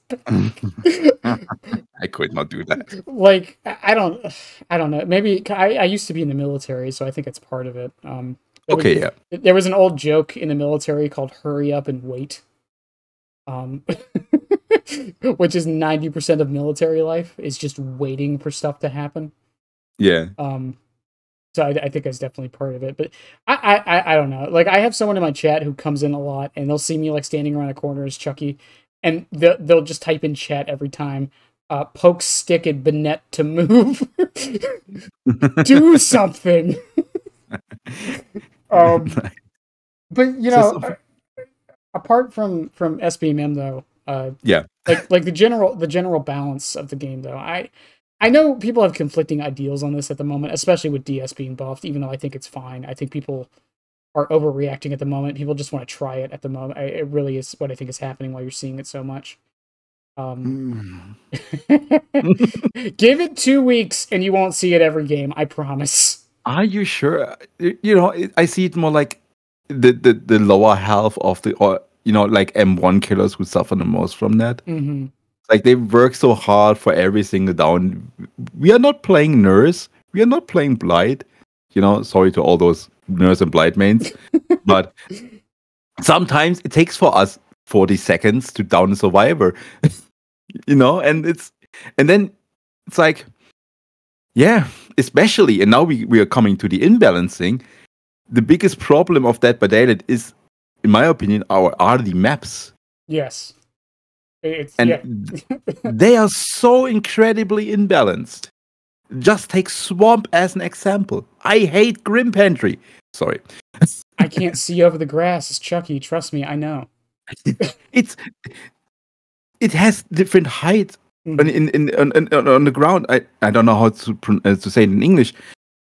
But it's like sometimes when you go from the Grim Pantry main building to the middle of the map, and then it's going to be a little bit elevated, the ground, and towards the shack. And if you want to, and there's a pallet. If you want to shock someone, the shock disappears into the ground, and you cannot shock the survivor who wants to go to the pallet. It's like it's. I hate this map. It's. I said a while ago that my biggest hot take with Dead by Daylight, and I need to emphasize the key word in what I'm about to say is slightly. I agree, or I think that maps do need to be slightly in the survivor's favor. However, maps like RPD, Grim Pantry, Garden of Joy, Eyrie of Crows, I can keep going. And that's the problem. Because, how many killer-sided maps are in this game? Is it realistically just Midwich? I'm trying to think. I always try to think of other ones off the top of my head, but I think it's realistically just Midwich. It really depends on the killer, I guess. Yeah. But Wreckers, I think, is incredibly balanced. Yeah. Because Wreckers, I heard it from comp player. Wreckers is nice to have because from each and every single tile you have in DBD, it's only one on the map. So if you break the pallet in a jungle gym, you don't have another jungle gym you have to care about. So there's one jungle gym, one 4-layer, there's one LT wall, one pallet gym, you have the shack, and some filler pallets. That's nice about Wreckers. I think Wreckers is balanced. Yes, maybe even to some point, even a little bit killer-sided. Yeah, and I think Macmillan's another one, probably depending on the version, but yeah. I think I'd say 2 of the 3 Macmillans are pretty much fine. But at the same time, though, I think the biggest issue isn't even necessarily how strong the maps are on their own with pallet spawns and whatever. I really do think it's mostly just the size issues on a lot of them. Yeah. As Mother's Dwelling was a big thing. Yeah. as someone who plays a killer who is 110 movement speed, with no range, and realistically shouldn't be using his power for mobility, the amount of times I will run across a map and the gen is already done, and there was literally nothing I could do about it. It happens way more than it should. Yeah. But that's why I don't like to play 110. But I think they're getting better. I haven't played on the new Haddonfield yet, personally, but I've heard since PTB, I know the PTB version was a little rough, it's actually a lot better of a map for both sides. It seems to be. But there's one thing in the Myers house itself, in the front, that there's one window that it was always there. It basically creates an incredibly strong loop because now you have a hole on the side of the house. And this makes the loop incredibly strong. And I saw some people complaining about that one. But well, my doctor brain is built different. So I was like, okay, I'm going to shock that window easy. Yeah, and I think it also needs to be considered the fact that there are 35 different killers in this game, and some of them are better on certain maps and certain loops. Like Ghostface and Pig and, the stealth killers typically, being the keyword there, they do better on the indoor maps. But we know how bad indoor maps are for, Huntress and Hillbilly. Oh, yeah. And then killers I think Chucky's really the only one who is in this situation. Do you know what loops mess up Chucky the most? Oh, no. Filler loops. Oh, really? The loops that everyone jokes about is why are these even here? No one will play them. Yeah, those mess Chucky up a lot. In which way? So he's 110, so he can't mind game it like every other killer. And he can't scamper the pallet because of while it is fast, it's not as fast as I think people think it is. Mm. He would, even if he double scampers, which you can hear and react to, he's not catching you, and he Okay. can't slice and dice the loop and curve it because of how small it is. I see. Yeah. So Okay then. yeah, so like he's in the situation, and once again, that's one killer, but like he's in a situation where like those kinds of loops are actually the worst for him. So that's why they kind of now anyways, they have to kind of exist. Before him, I don't know why they existed, but but yeah, and, you know, Doctor and any killer without movement doesn't do good on big maps, but the Nurse, Blight, and Spirit do decent on big maps. Yeah, they don't have to care about. Mm-hmm. And then there's like let's take Gideon as an best example. Mm-hmm. And some people are going to like, Herman, what are you telling? But I'm absolutely 100% convinced that Gideon is Doctor's best map. And now people are going to say, but Midwich. Yeah, sure, you know, but I could make a 1 hour essay between Midwich versus Gideon. Mm-hmm. But I would think that would be too much for this podcast. But you know, you have. I was actually showing this to my daughter today. You have several rooms, difficult word, on Gideon that you can lock survivors in between a pallet and a wall. Mm-hmm. You know, many of, or basically, Gideon is built up almost the same, just like RPT. RPT is, besides a little bit of RNG, it's always the same pallets. Same goes for Midwich. Not Midwich, sorry, my bad. Gideon. Yeah. And you can, let's take the surveillance room as an example. In the back, there's that one pallet, you know. Once it drops, you can easily get a hit. There are so many of them. But on Midwich, the problem is that everything what happens during the game is happening either on the hallways or in the classrooms. Mm-hmm. So you rarely basically are in the middle.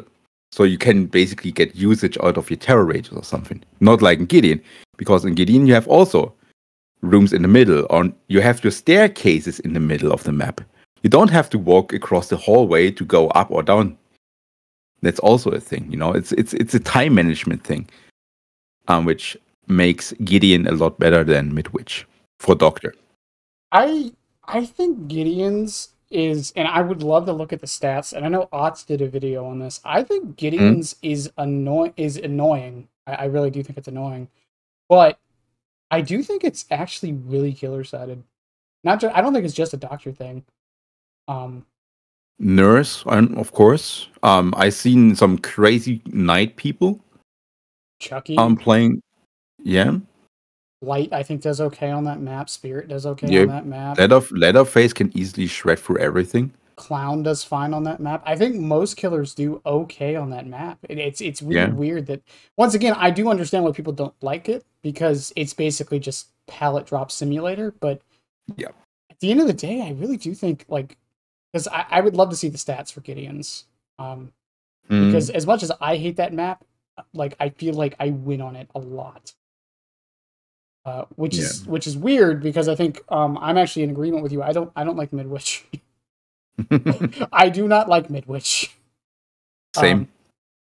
I have not a good map for Doctor. I don't think it's a good map for a lot of killers. I think it's very two-dimensional on how every loop plays. Yeah. Also, I go very deep into Doctor. All these pallet loops, you know, you're chasing the survivor around and around. You're going to shock them each and every single time right before they're going to reach the pallet. Mm-hmm. But most of the loops, or not most, but many of these loops are that short that you basically going to shock and shock and shock and shock, and you will never catch them at all. Because they will always make another round, just because you're going to slow down yourself with each and every shock by almost 1 meter a second. Yeah. That means you're slower than a survivor while you charge up your shock, and that's how survivors make their distance. Mm. And that's frustrating. So I'm not going to. I try to be, but my doctor brain is difficult to allow that. That I just try to eat the pallet. Just force them to drop the pallet, because it's like otherwise I would spend too much time with shocking and getting looped all over again. Yeah, and also, if the survivor knows the timings correctly, they can just figure out when the last loop is about to happen and just run into the hallway. Yeah. And then you have to chase them down the hall. Once again, we're not saying that Midwich isn't killer sided, by the way. At least I'm not saying that. It's just it's a very two-dimensional map. It's a lot of it is just like kind of set in stone already. I think is what I'm trying to say with it. Which is why I don't like Midwich. I never have. I'm the odd man out. I actually like Erie. Worst part on Midwich, when a survivor is going to see you and they start W shift. Mm-hmm. Oh, and then you can basically run around the entire map until you catch up on that. Yeah. When you play a regular speed killer, and I don't really want to imagine how when you play Chucky or my God. Slinger. I think Midwich is Chucky's. I think Midwich is Chucky's worst map. Yeah. Okay, it must be really painful. Well, here's the scenario, right? So they drop the pallet in the classroom, right? If I scamper the pallet, they just run into the hallway, and I have to try and slice and dice them, which there's enough room for them to dodge in the hallway. If I miss, I'm 110 walking down the hallway the whole time. If they stay in the loop and I scamper them, there's enough room for, once again, them to dodge and go to the window in most of the classrooms. If I slice and dice a loop, they just run into the hall and I still have to chase them down. Yeah, isn't that the definition of fun? It's so frustrating. And like I said, I'm a weirdo because I think Chucky's best map is Area Crows. I know someone's going to give me so much crap for that. If you cut off one of the corners of that map, it's not that big. It has a lot of line of sight blockers, so people can't see you coming.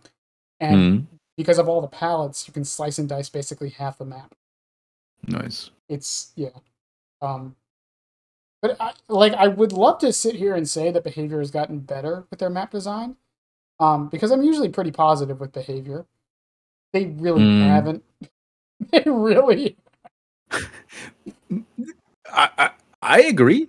They did. I hated Erie's. Today I think it's all right. I hated Ormond. I think today it's all right. But I don't know which map it was. They did a really good rework of something, and then they came up with Garden. And I was like, how can they make a map so much better, and then they come up with such an imbalanced thing straight out of hell, like Garden of Joy? Why are there 4 God windows in the building? Why?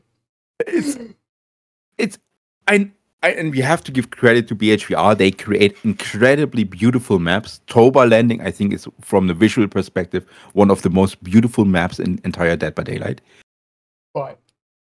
But yeah, how can you mess up with the balancing that much? It's like, something I think we need more of.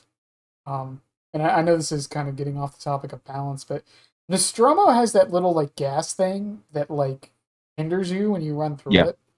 Honestly speaking, I think we need more stuff like that. Oh yeah, absolutely, interactable things. Yeah. Also with the little key card, that you can go into the into Mother's room. Yeah. It's really nice. And there you can see also with the face hugger in that one room which jumps at the window. Mm-hmm. So much attention to detail, also with the cat jumping out of the locker. It's beautiful. It's the love for the game, love for the Alien franchise. And I don't think Nostromo's that bad of a map. I think it's okay. I hear some people complain about it, but I don't think it's that bad at all for either side. Yeah.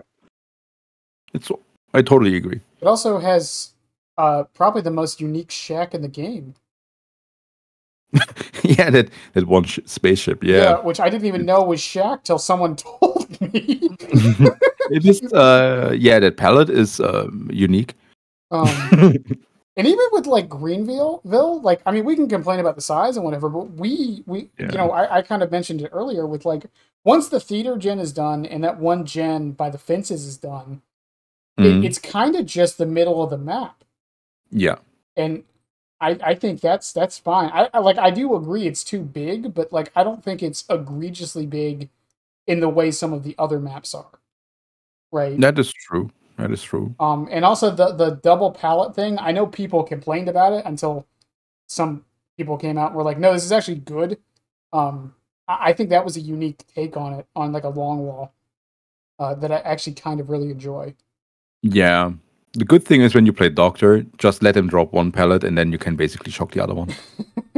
And then the good thing is with Doctor, when the loops are getting longer, it's actually in your favor because you have to shock less. So you can reduce the distance way better than with short loops like on Midwich. Yeah, that's a nice thing. And then perk balancing, I think is his thing. Personally speaking, I know we mentioned DS because of the current patch. Yeah. I really do think we're in, and people could say it's a bad thing, but I think we're in a decently balanced position at the moment. I think there's some outliers. Don't get me wrong. Or the people buckle up, which I don't understand how they haven't even mentioned. I don't even care that they haven't addressed it. I find it so baffling they haven't said anything about it. Everything's fine. Anniversary, I guess. But I think balance-wise, we're in an okay spot right now. We are, and I have to say we were since a year, to be honest. You know, there's of course, like you said, after we got rid of the incredibly bad free gen situation with Eruption, Overcharge, and Call of Brine, we are actually not so bad. Yeah, on a balance perspective, is DVD probably at its best. Yeah, when we are not going to count for the people buckle up. For the people buckle up, and a couple killers that probably need some love. Cough Trapper, cough cough. Yeah, Nemesis add-ons. Oh my god, Nemesis! I love to play Nemesis, but his add-ons are, well.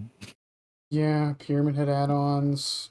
Freddy in general. Myers. I generally think it's with the point of Freddy, it's not a BHVR problem. Because I'm convinced it's a licensing issue. Yeah, I think whoever the license holder is, maybe it is that one company, but that you have to think about that they have to involve the license holder with every single change, because the license holder have to say yes, it's okay for us.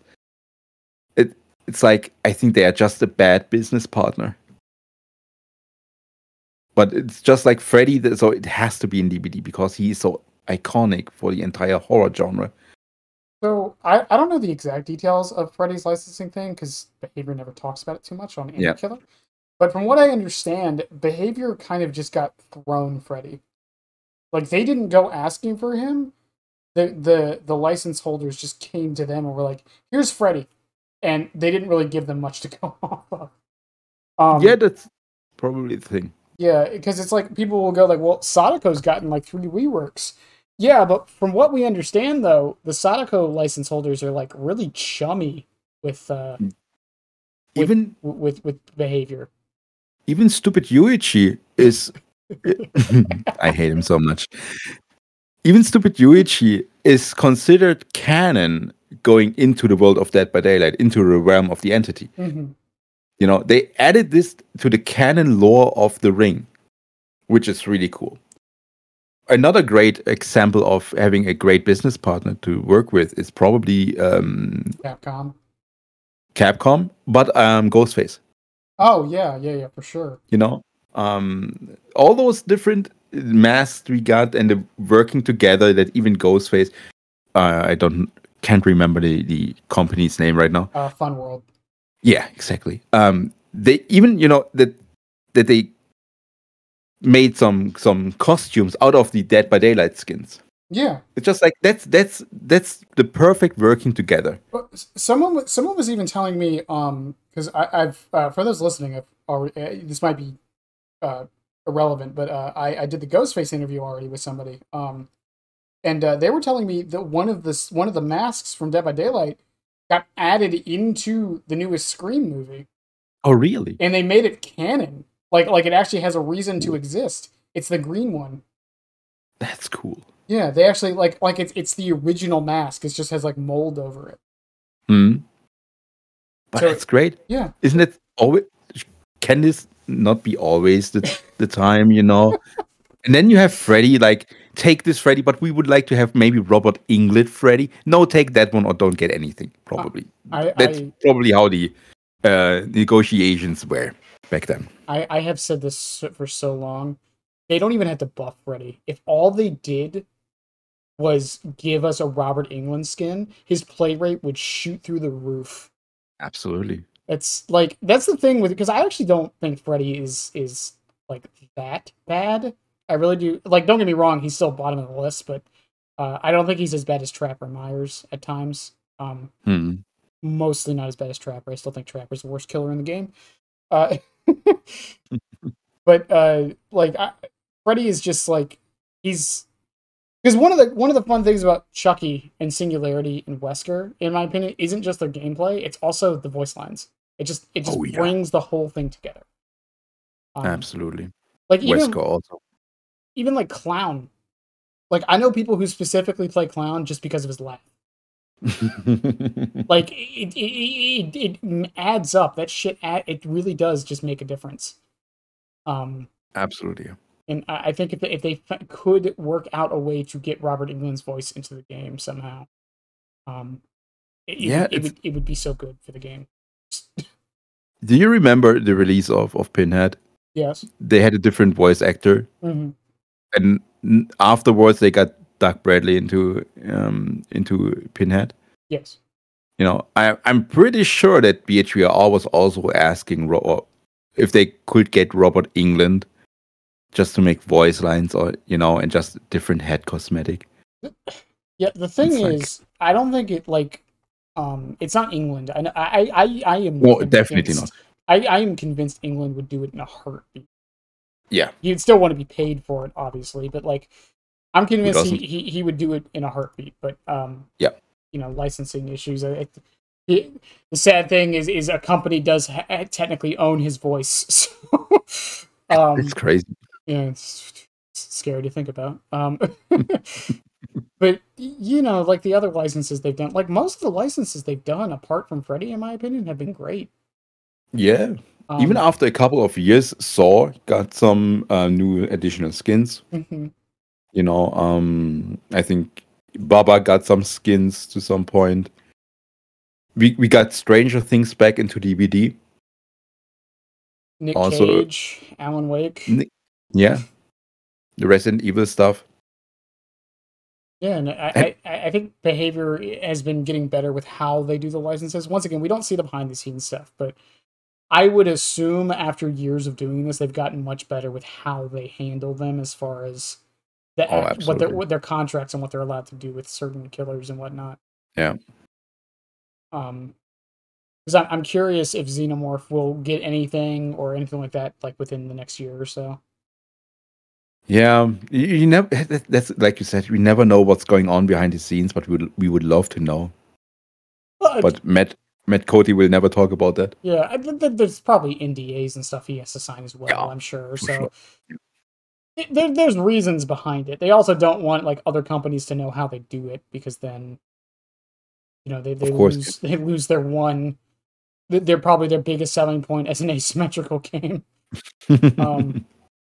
Much as we hate to admit it, if it wasn't for the licenses, this game probably would have died a long time ago. Of course, but thanks to the Halloween license, it got its breakthrough. Mm-hmm. Without a doubt. Otherwise, DBD would not be existing anymore. Yeah, I didn't even know this till recently. Did you know they had the Halloween license before the game was even released? Oh, really? Yeah. Apparently, Wraith was supposed to be kind of like Michael. Oh, nice. Yeah, just Smart turn by BHVR. yeah. I'm sure they knew it would be huge. Now, if only they could get Jamie Lee Curtis's likeness. Now we can also talk about Ripley with Sigourney Weaver. That one, It's so sad. I love the Alien franchise and I would love to play as Sigourney Weaver. what would have been great, and I know some people would have hated this, they could have just gotten Amanda from Isolation. Yeah. And I don't think there would have been an issue with that one. I don't even understand why that's not a skin, honestly. But isn't the license that BHVR has the AVP license? Yes, technically speaking, it's Yeah. the AVP license. Yeah, it's because also the Alien Queen is the one from AVP. Yeah, and then there's Grid. Yeah, yeah, exactly. Yeah. And then there's the skin. The bald skin. That's okay. I'm still not convinced that is supposed to be the newborn from Resurrection, because I know that's what everyone says.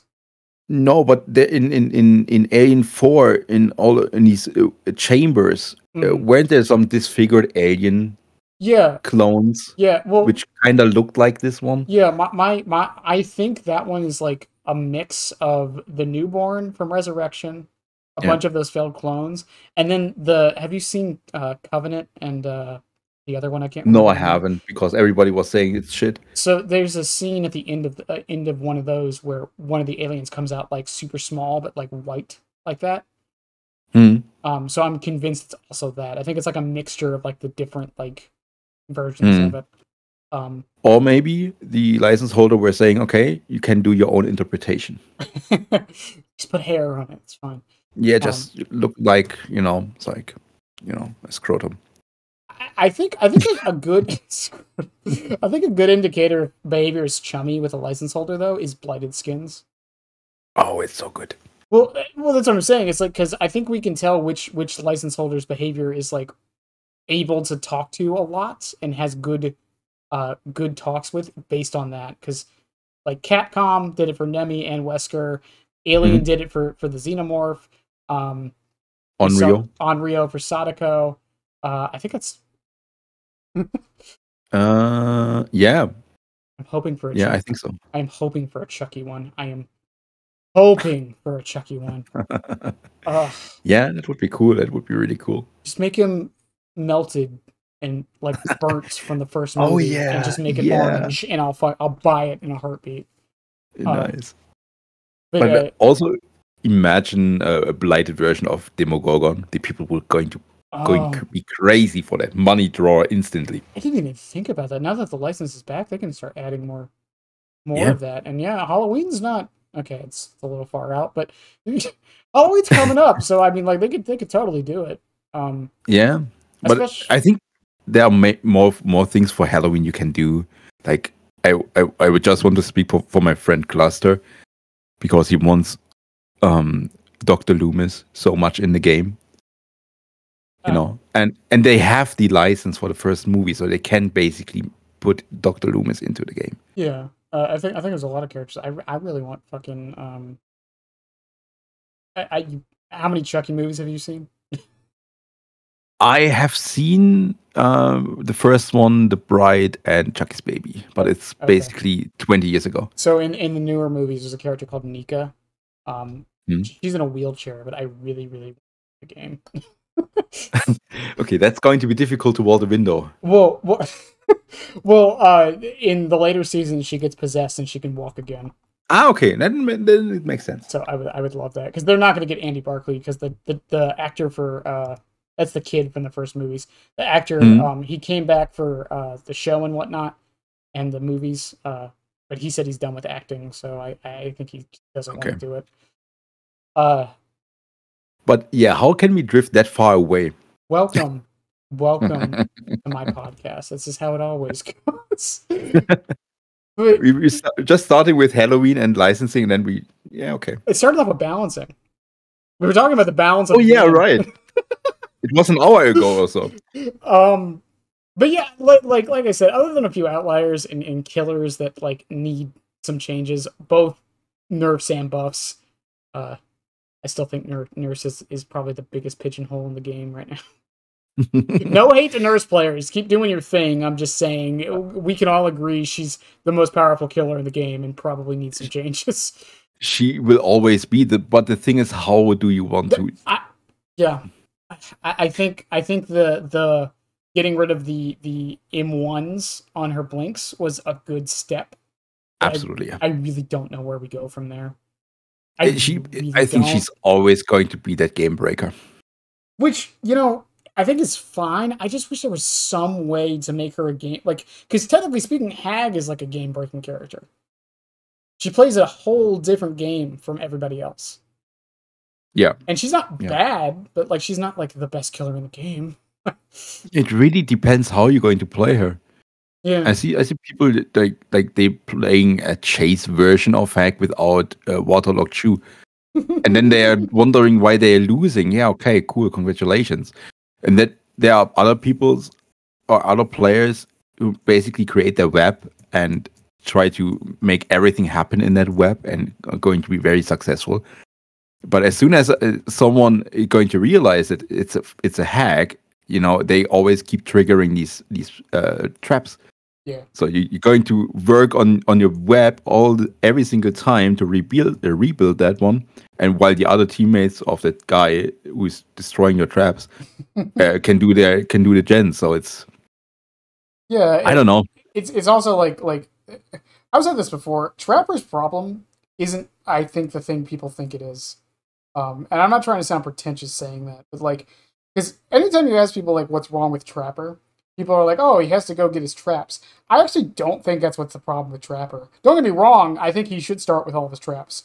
Oh yeah. I think the problem with Trapper is that he relies on survivors messing up. Oh, absolutely. Not even kind of 100% relies on survivors messing up. It's not like Hag. I'm very good at it. It's not like Hag or Skull Merchant. They're trap killers that can kind of force people to mess up. But yeah, Trapper he needs something. Yeah, maybe a second ability to support him. Maybe in some way. Maybe something like a berserk mode that he goes through pellets faster. It just becomes Nemesis for a minute.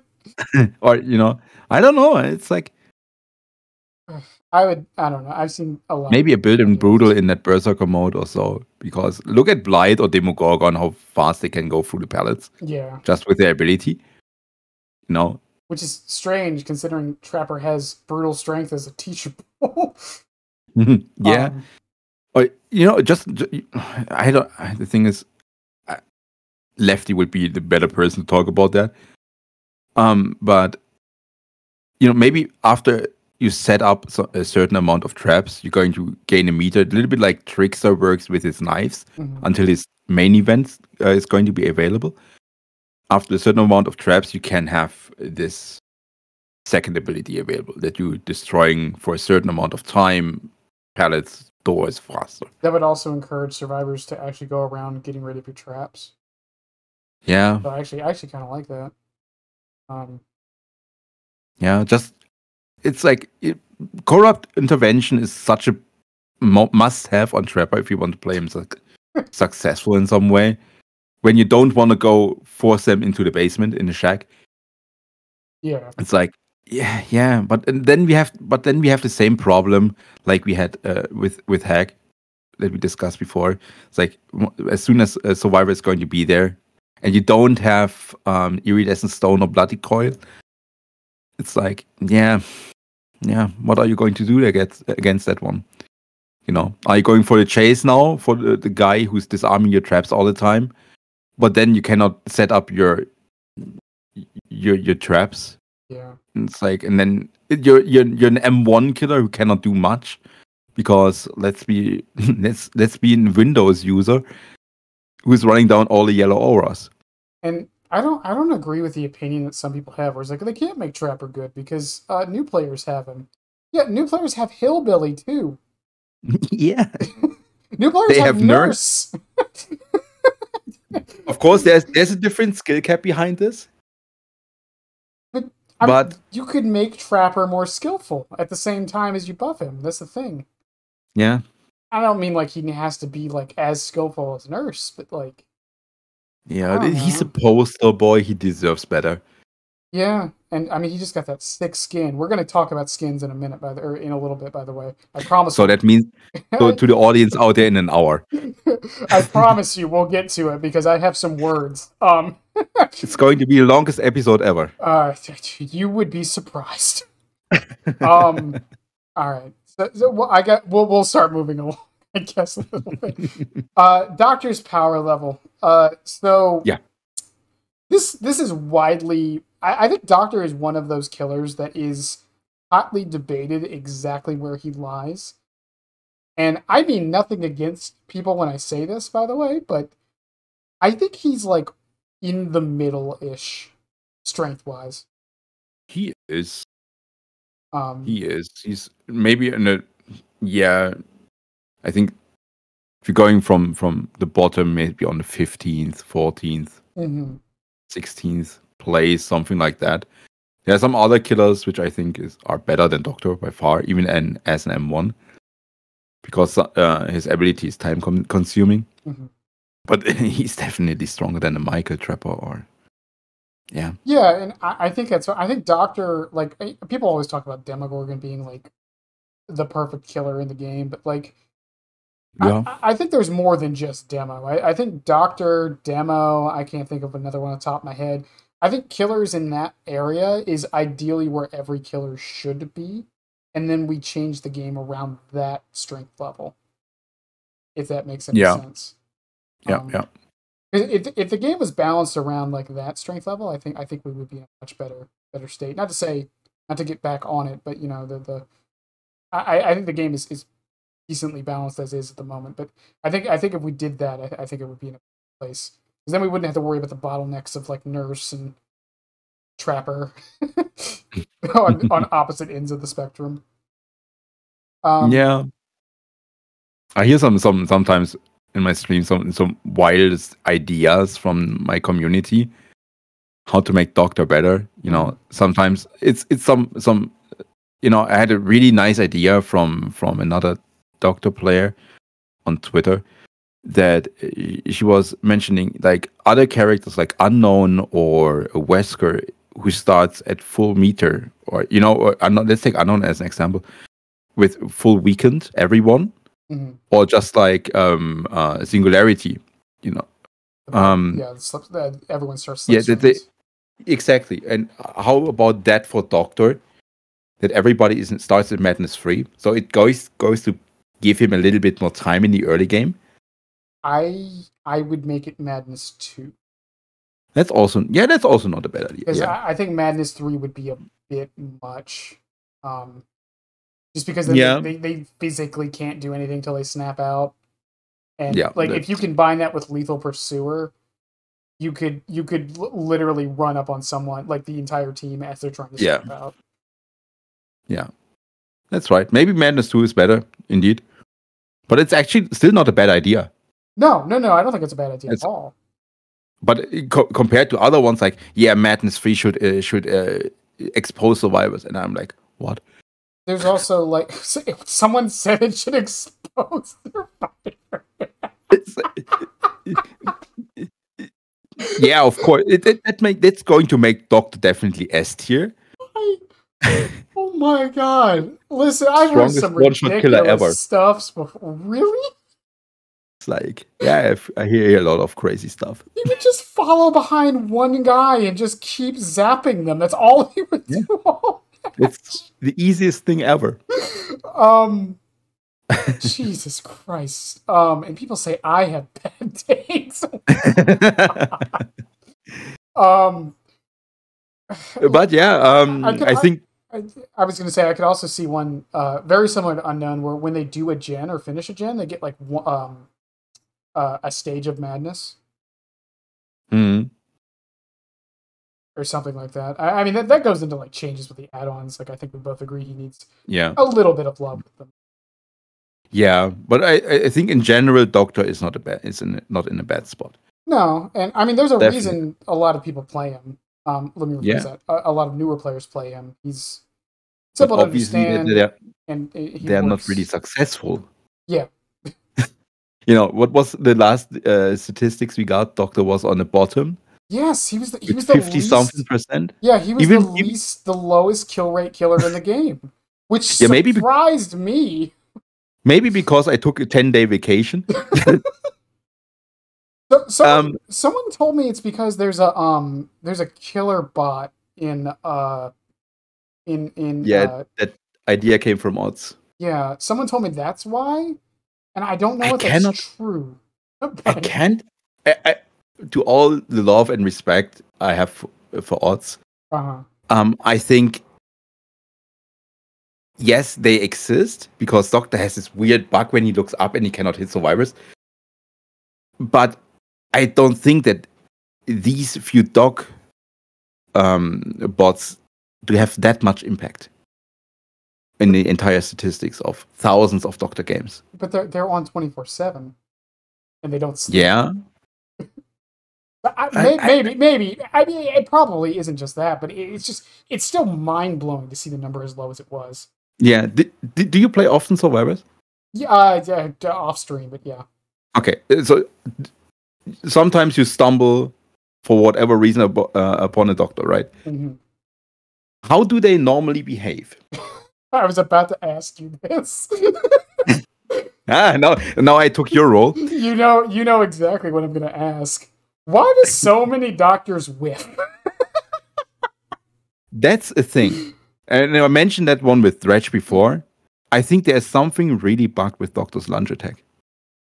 It must be, because even I experience it sometimes when I'm playing them. It's maybe an FPS thing, because consoles are capped on 60 FPS. Mm-hmm. And also an FOV thing before FOV Cider came into the game. Right. I was testing it on my PC with the PC version of DBD, and I was setting everything on 120 FPS, and I whiffed less.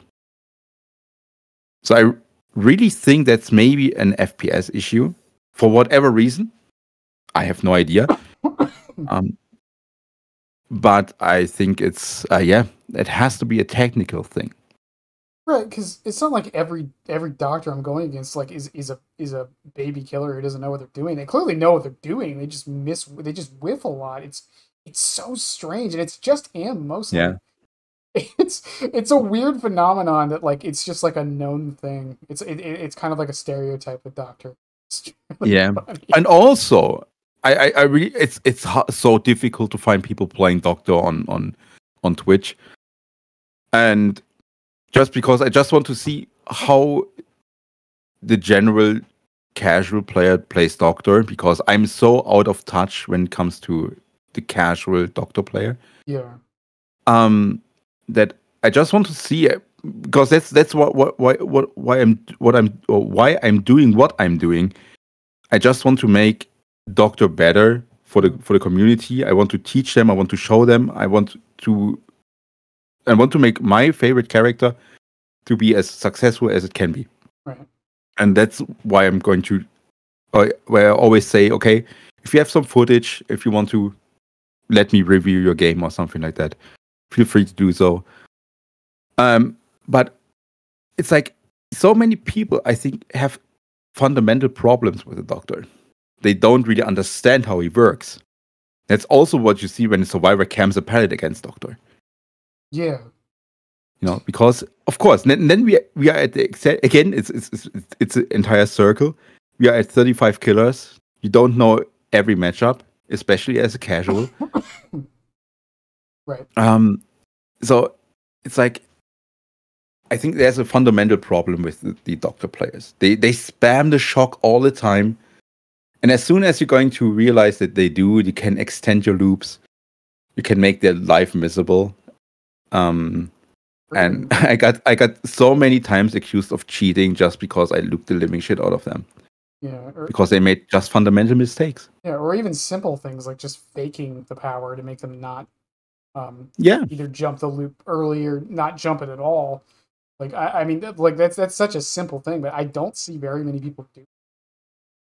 Yeah.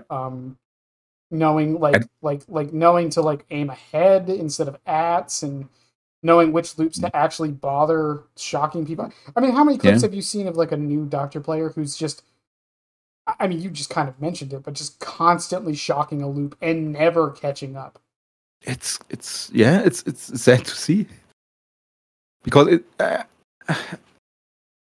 it can be when I see just a shorter loop and they spam this loop or they shock this loop 3 times. Of course, you will never catch up. Maybe they don't even know that you are slower as a survivor when you charge your shock. I mean, it doesn't say it anywhere, so I can't imagine how they would. Yeah, it's like, I don't know. It's frustrating to see. And I'm doing this for so many years, and I don't expect that you guys or that these guys are that confident to not break the shack pallet, which I have seen. A view of mine is a mobile player and doing that now. So it's definitely not impossible. I'm pretty sure if you're going to, practice that, you can do it on every platform, even when you play on mobile. But it's like that's advanced technique. Yes, it's also, but it's like the people probably don't understand when they have to shock, and then that they only have to use a shock once. In the loop. I bring in. I mean, I've done. I don't even know what number I'm on, but I brought in many killer mains, and even as someone who plays a quote brain dead killer, it is disheartening to everybody when someone plays their character. I don't even want to say wrong necessarily, but like, but they play them in like bad ways. Yeah. And like you're watching them play, and you're like, if they just knew you could do this, they would it wouldn't have been that bad. Because it also colors their perception of the killer. Because it's like if you're playing Doctor wrong and you do it enough, you're like, this killer just sucks, and then you never touch him again. Exactly. And then that spreads because of mob mentality, and then everyone thinks Doctor is bad, and then it's just an endless cycle, and that's why I appreciate people like you and like Pixie. I don't know if you know her for Knight. Yeah. And Bran for Mr. Headache, for Xenomorph, and everybody like that, because it just helps shine these killers in different lights that aren't often shown. People joke with me because I'm working on the Chucky guide. People joke with me like, "Oh, it's just going to be 2 hours of you telling people to hit spacebar at a pallet," and I'm like, "Yeah, I could probably do this as a joke, but like, I know they're just joking. But there are some people who legitimately think that's all you do, right?" And then with Doctor, like I said, it's like some people legitimately think all you do is static blast when you think people are nearby, and then shock therapy over and over again, a loop till you hit them. When there's so much more behind this. Yeah, there's more nuance to it, which leads us into the next point. Tips for new doctors. Now, when I say new, I do not mean like someone who just booted up the game. Okay. I'm talking like someone with like 300-400 hours. It's like, you know what? I'm going to main the Doctor. They look cool. I like shocking people, as you said. What is probably the biggest tip you could give them? Pick Sanction tactic. Take Sanction? It is. Of course, yes. Okay. You have 400 hours. You kind of know how tiles are built. But just having the factor that you know what's right in front of you. So you can already time your shocks better, because you know when you have to shock then, because they are approaching the pallet, the window. Because you know exactly what's in front of you. It's such a big game changer. Even if you have even 1,000 hours, and you know everything about, or even more, just pick Sanction. It's such a game changer. You're going to feel it. You're definitely going to feel it, because you don't have to guess. Where because DBD has RNG, and RPD is sometimes a big thing. Or RPD as an example, that there's that is that the armory room? The one with the U-shaped thing with the pallet on either side. Yeah, exactly. Or where the one room with Welcome Leon. Just to know that where the pellets are makes it so much easier to shock, because now you know, okay, there's a pellet, he's probably going to approach it, I'm going to charge my shock and shock them so they cannot drop the pellet. Yeah, and it also, like, and this is the thing why Zancian was run on Clown by Aranad, is you can pre-think the loop. Like, you're not thinking about it once you hit it, you're thinking about it right before you hit it, which gives you a little bit more time to, like, completely assess it. I know some would argue that if you know the game well enough, you don't need Zancians. Probably not, but, like, even then, like, I don't think it's... I completely agree with you on that. Yeah, every time when a new map comes out, I pick Zancian. Interesting. Just to learn. Just to learn how the tiles are built, how the map is built, and just it's easier to have success then. Because otherwise, sometimes, how often did it happen that you go into a tile and like, fuck, there was a pellet I didn't do. You know, it happens. It does. You know, and then you get pellet stunned and you lose time, and then it's like, frustrating, and it's just like, you know, it's way better to have. I never thought about that with new maps. Actually, I'm gonna start doing that now. Yeah, I did it with Greenville. I didn't, and I was shocked. I said shocked. Yeah, that's fine. Shouldn't have made me laugh, but it did.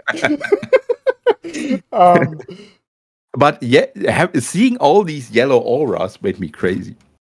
Yeah, well, I mean, once again, we talked about Greenville. I actually don't think it's that bad of a map once the 2 gens are done. But yeah. There are 30 pellets, but most of them are unsafe, to be fair. Yeah, I mean, it's not like Garden of Joy where every single yeah.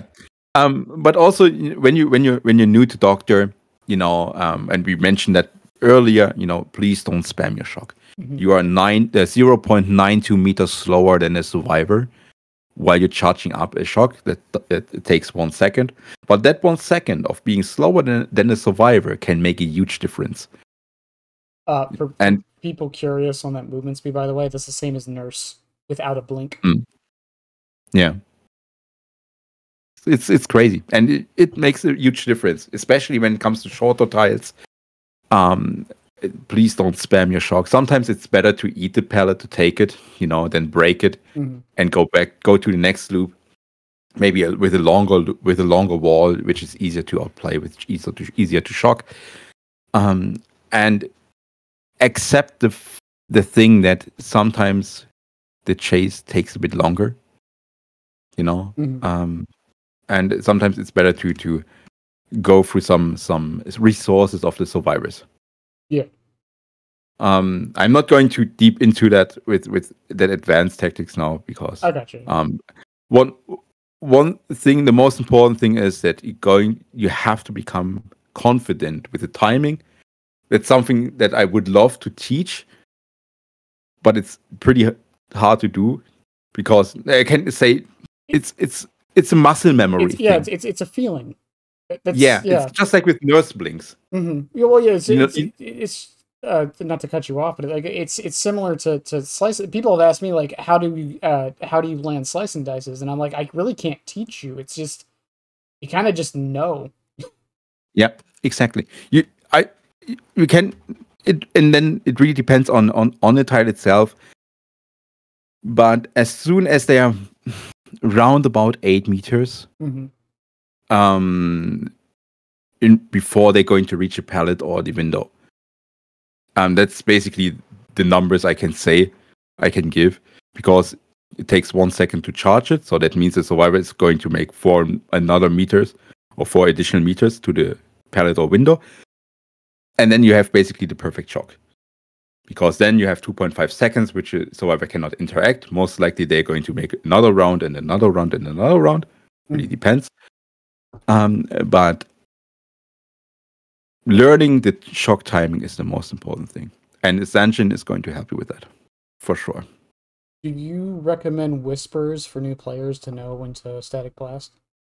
When you start with DBD and with Doctor, yes. Okay. I think absolutely yes. Also, one thing I see a lot, and I don't know why people do that, don't shock wildly into the nowhere. It's not the chance of hitting a survivor with your shock is basically 0. Mm-hmm. It's like I see that so many times. I don't know why people do that, but they are just running around and charge up their shock and nothing happens. And it's like, yeah, go to the usual generator spots, look of if they have progress with, and then just try to find them. Do the blast, because most of the time they are not going to be that far away. Mm. But yeah, discordance is also a good discordance is nice. Exactly. Yeah. Also, information. If you really want to have information, take restraint add-on. Illusionary doctors are going to help you a lot. With finding out where the survivors are. But yeah, like you said, Whispers is a really nice tool at the beginning if you don't have other perks or if you're not really confident with the spawning points of the survivors. Also, you can take Lethal if you are not afraid of discordance, distortion users. Yeah. So yeah. But yeah, distortion meta is a thing. So that was tips 4. I know most people don't like giving this out, but do you have tips for playing against Doctor? Oh, of course. Because I think also it's very important to know how to play against a character to be good at this character. Right. And well, it's very typical W shift, like Doctor is 150, no movement at all. We were talking about Midwich 5 hours ago that W shift and Doctor has to run and run and run. That takes time. Doctor doesn't have time. He needs to be fast in his chases, as fast as he can, because his chases sometimes takes longer. Of course, if you're really that afraid of Doctor, take Calm Spirit. Even that I'm going to find you out there, and you are going to get sacrificed to the Holy Entity. But take Calm Spirit if you're that afraid. Why? Which I don't recommend. Why that one perk messes him up so much. By the way, they still know you got shocked if they have Calm Spirit. You still see the madness go up for those wondering. You just don't get the scream. But if you now imagine you have 40-meter terror radius because of Calm or Distressing, and you're going to blast them, and it lost games because of Calm Spirit. I despise Calm Spirit. And then they urban evading around behind the rock or somewhere, but you don't have time to look for them. Okay, they were on a gen, but there's maybe an indoor map or Macmillan and 500 rocks or Toba and hiding in the bush. Congratulations. I'll tell you the same thing my comment section brings up whenever I talk about distortion. Just get good. I always say that people with Calm Spirit and Distortion don't want to get chased. They don't. Typically, they're not good at it. They're most likely not good at it. No. That good comment was people tell me that whenever I say distortion is annoying. I don't even think it's overpowered. I just think it's annoying. Yeah, especially in combination with Calm Spirit. Yeah. Which is very common. Yeah, people are just like, don't rely on auras and screaming to find people. Just find them normally. Do you guys know how much time that takes sometimes? It's insane. Anyways, I think those are all good. The other thing is I know this is going to sound really weird and some might disagree. If you're at a long or a taller loop, go wider. Because most people don't. So most good killers are kind of expecting you to hug the loop, and that's where he's going to shock you. If you're going wider, there's a better chance of dodging it and then missing. Also a thing to play against Doctor. Let's just take an example that you're on Auto Heaven and you have this typical tile, and then there's a car, then there's a pallet, and then there's basically another piece of wall. Mm-hmm. And normally you're going to run around the circle around that one car, let's say it.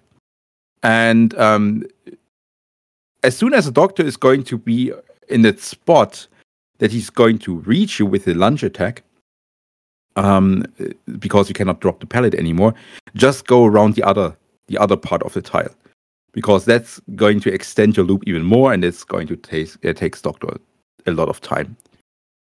Right. It's hard to explain without showing it. Also, connecting loops together. Mm-hmm. Sometimes in Father's chapel, Father Campbell's chapel, is an incredibly spot for that. That's right next to the shack. There's always a 4-layer wall or a jungle gym. Mm-hmm. I don't know what they were thinking, but combining these two tiles makes it incredibly difficult because you will always reach something, and you just have to take it. Right. These are the most important things, to be honest. Yeah. Extend your loops, and don't camp pallets. Please don't camp pallets. I know I was tweeting about that, but it was a joke. Please don't do it because you're going to lose it every single time. Mm-hmm. He's one of the killers I would say don't stop moving against. Keep constantly walking. Yeah, I know. I say like counterplay for some killers is to stop moving. For Doctor don't stop moving. Yeah. I mean, I think those are all decent and probably stuff this ancient thing alone actually might start doing, especially against the majority of Doctor players who just spam their shock. It's like extending your loop is the key, and that's why I got accused a lot of time for cheating. Next, and you mentioned this a little bit, was Doctor's lore. I know it's been changed slightly, and I'm sure a lot of people do. I'm sure the history behind Doctor himself. Yeah, the Chinese doctor guy. Yeah. Do you have any thoughts on his lore as far as like if you think it's good, if it's bad, anything like that? Well, first of all, it's good that they changed it because it's smarter to having the lore not tied to a real person. Right. But Doctor's lore, if you're going to check it nowadays, it's very short. It's basically, in case you don't know, it describes that Herman got into Leary's basically as an apprentice of Otto Stamper, and it's a CIA building, and they took some prisoners or to get informations for the Secret Service or CIA. And one day, Herman became basically known as a doctor because his electrocution, is that the right word? Yes.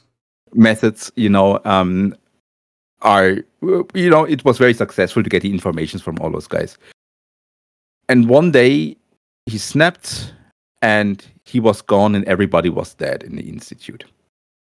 Yeah. And then that's basically it. Back then, it was very well described how Herman massacred all these people, especially what he has done to Otto Stamper.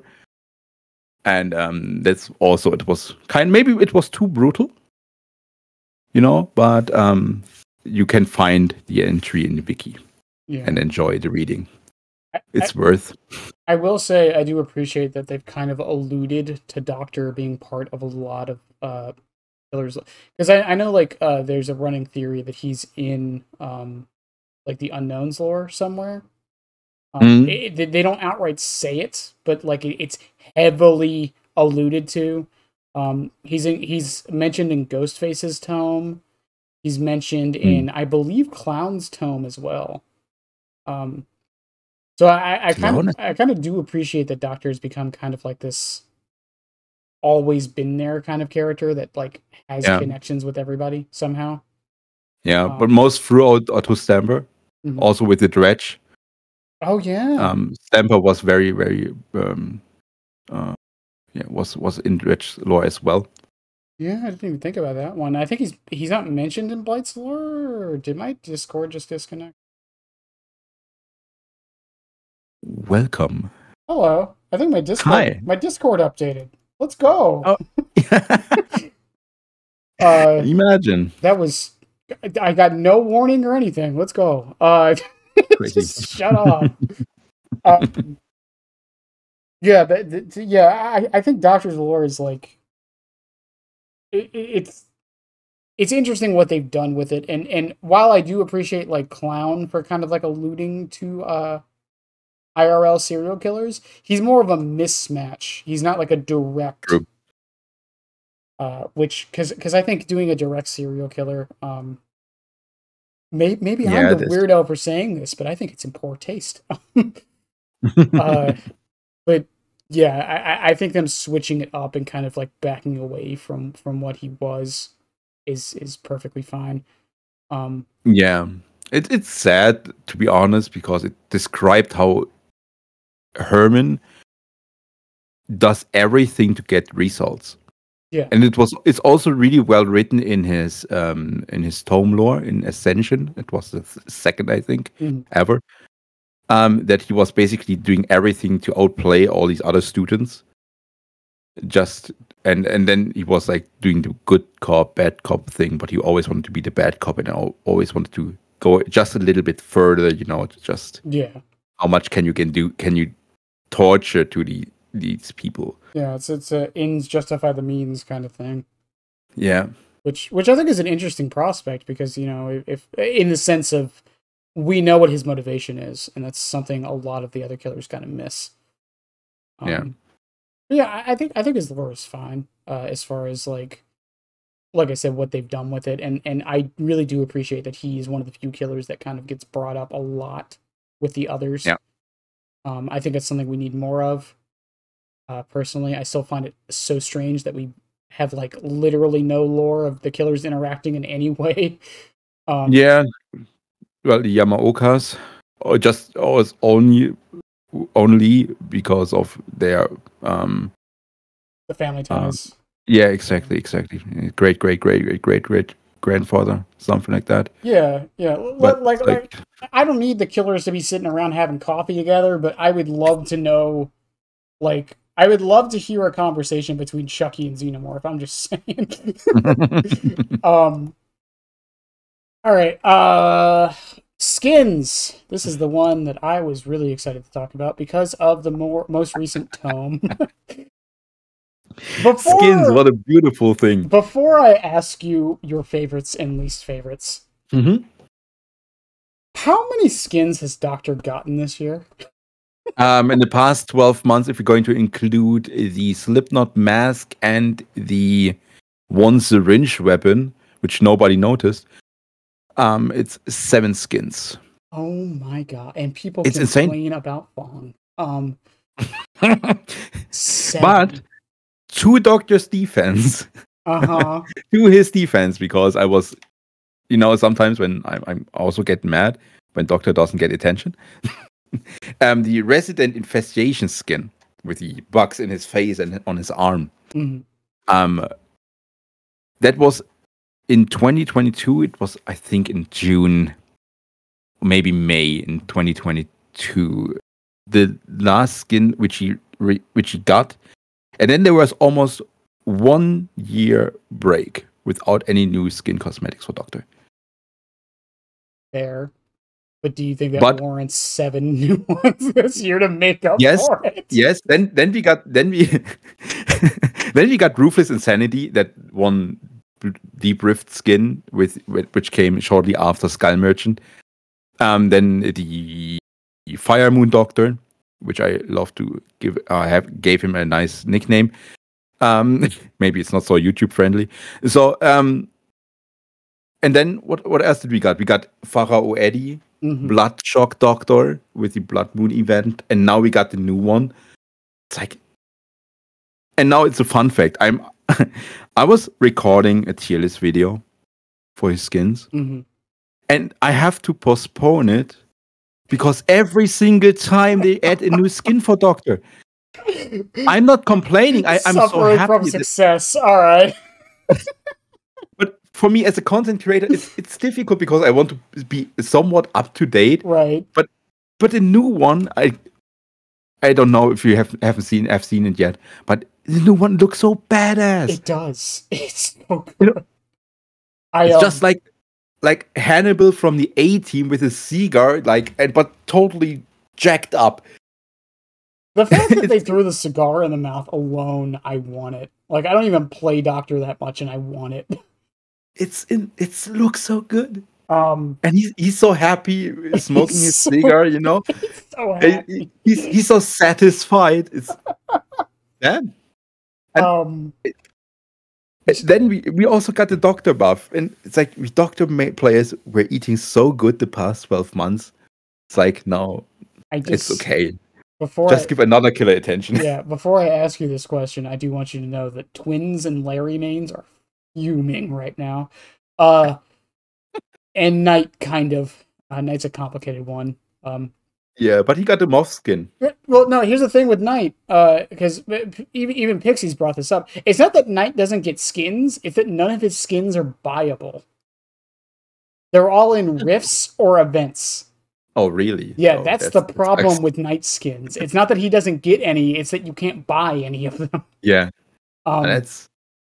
Which I think is actually worse.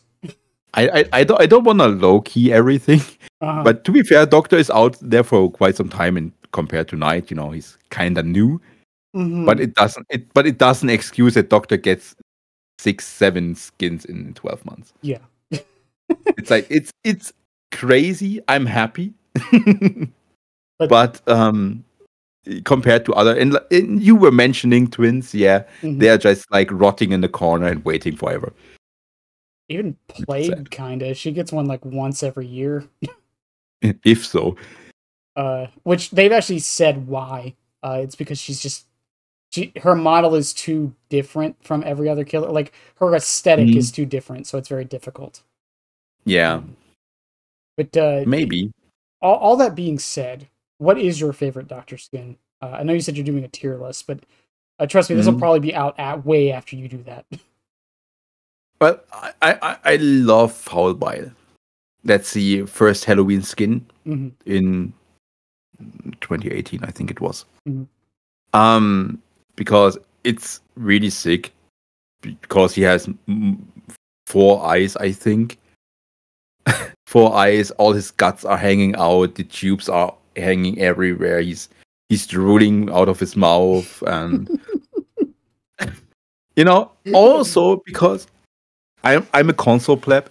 We love the console. I'm a console player, and I always looked on the PC players because they had legacy, and we had never the chance to get our hands on legacy skins. But it looked kind of similar to legacy, and I was blown away, and it has always a special heart in my place in my heart. For a while.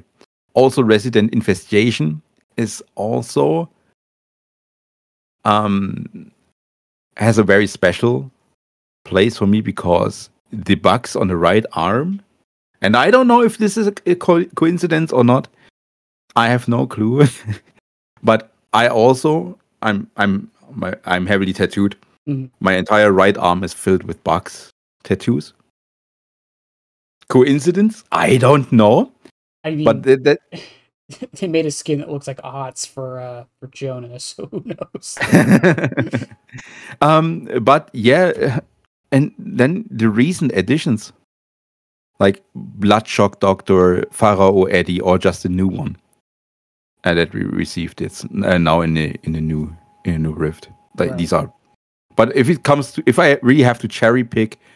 Then it's going to be followed by because of the connection and the trouble we had to go through the event back then to unlock it, and it was just unique, and I had so much fun back then. There was one you didn't mention, and I'm curious if this is going to be your most hated one. Is there one you hate? If you had to pick, not hating. It's like more. I don't hate it like Yoichi, but. It's like Luxie is so boring. Oh my god, I knew you were going to say it. That's my favorite one. God. Really? What? Why? I just like the Luxie. Okay, yeah, maybe if you're a fan of Crypt TV, I never was in touch with Crypt TV before. But maybe you have to bleep that out on YouTube also. But if you want to have a penis head, I think for me, it's the combination of the gloves and the wrench. I just love them. I don't know why. It is cool. Let's be real. If that would not be a linked cosmetic, it would be way better. Because you can now take the suit or the wrench and put it on with regular or different Doctor head. I would play it, but I don't want to play a penis head. I just love how I knew you didn't mention it and was like, he's gonna hate my favorite skin, isn't he? Which is fine. I mean, my favorite Legion knife is the cheerleader one, and I know everyone hates that one. Which is part of why I love it so much. But yeah, I mean, like I can't. Even then, though, like Doctor really doesn't have bad cosmetics. No, well, to the pestilence physician, that's the plague doctor, not the white one. That's the love doctor.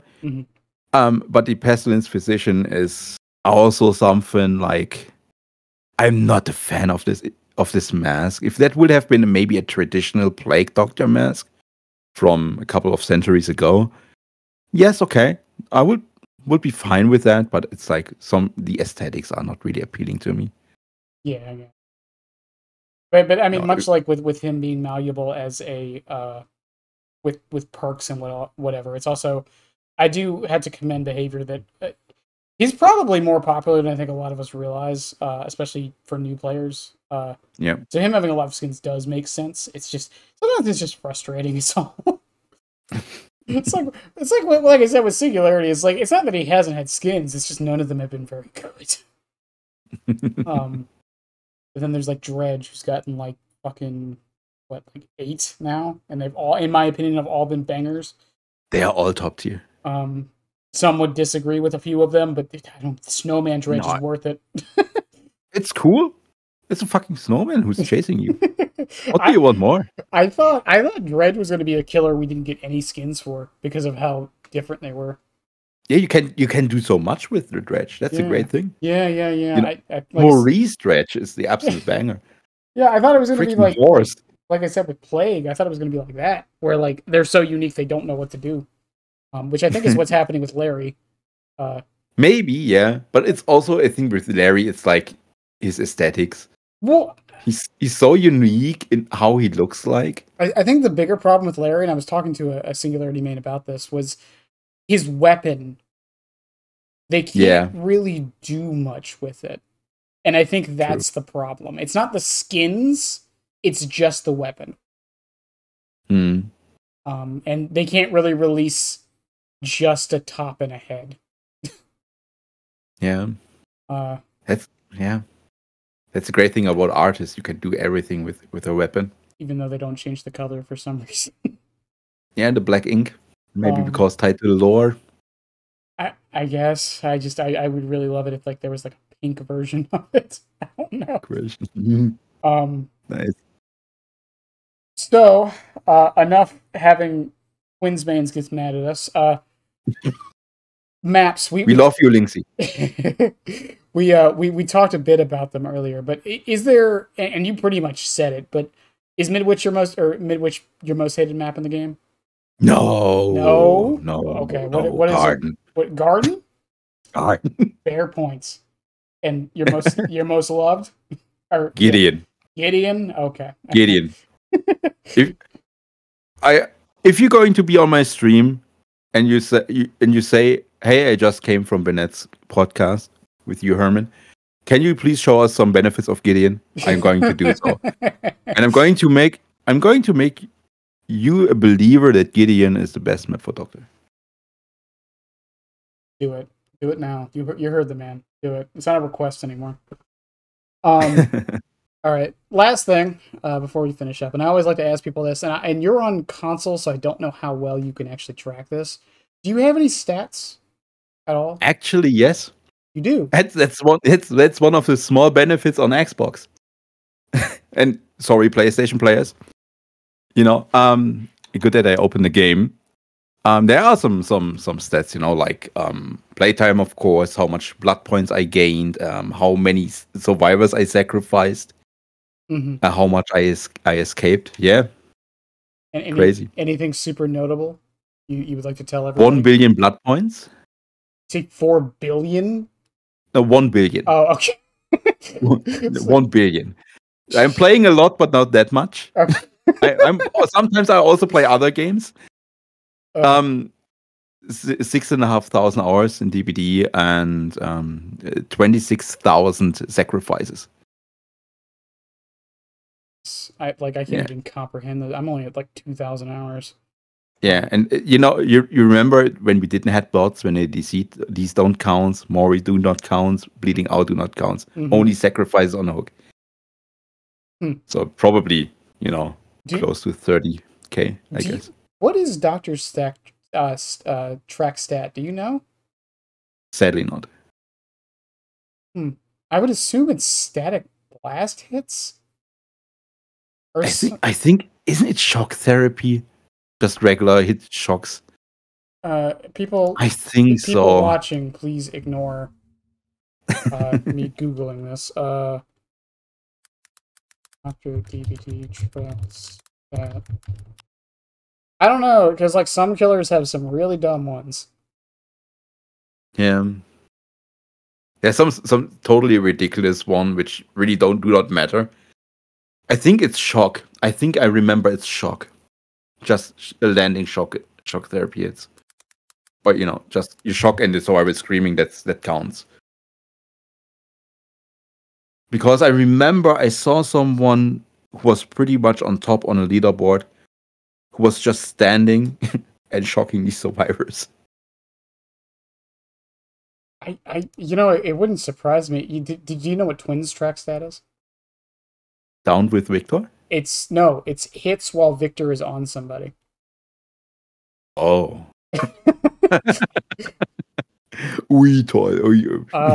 Shock. Great. No, it is shocks. It's just shocks. How boring. Like that. Why not when they are in the 2.5 second penalty would make more sense, because that means your shock was meaningful. So the way the track stats work is it basically takes the Steam achievement, and it goes off of that, because it still tracks the achievement even once you get it. That's why you can only like really track it on PC. But yeah, that's how it works. So it's probably based on like his achievement. I would assume is just how many times you shock people. So that's why it's that. Yeah. Okay. Easy. I'm easy number one. That is so stupid. I thought Twins had a bad one. Yeah, it's that's just you could literally just sit in a corner just shocking somebody and build it up. You can be the worst doctor on this planet. Congratulations, you're on a number one on the leaderboard. So dumb. Oh my god.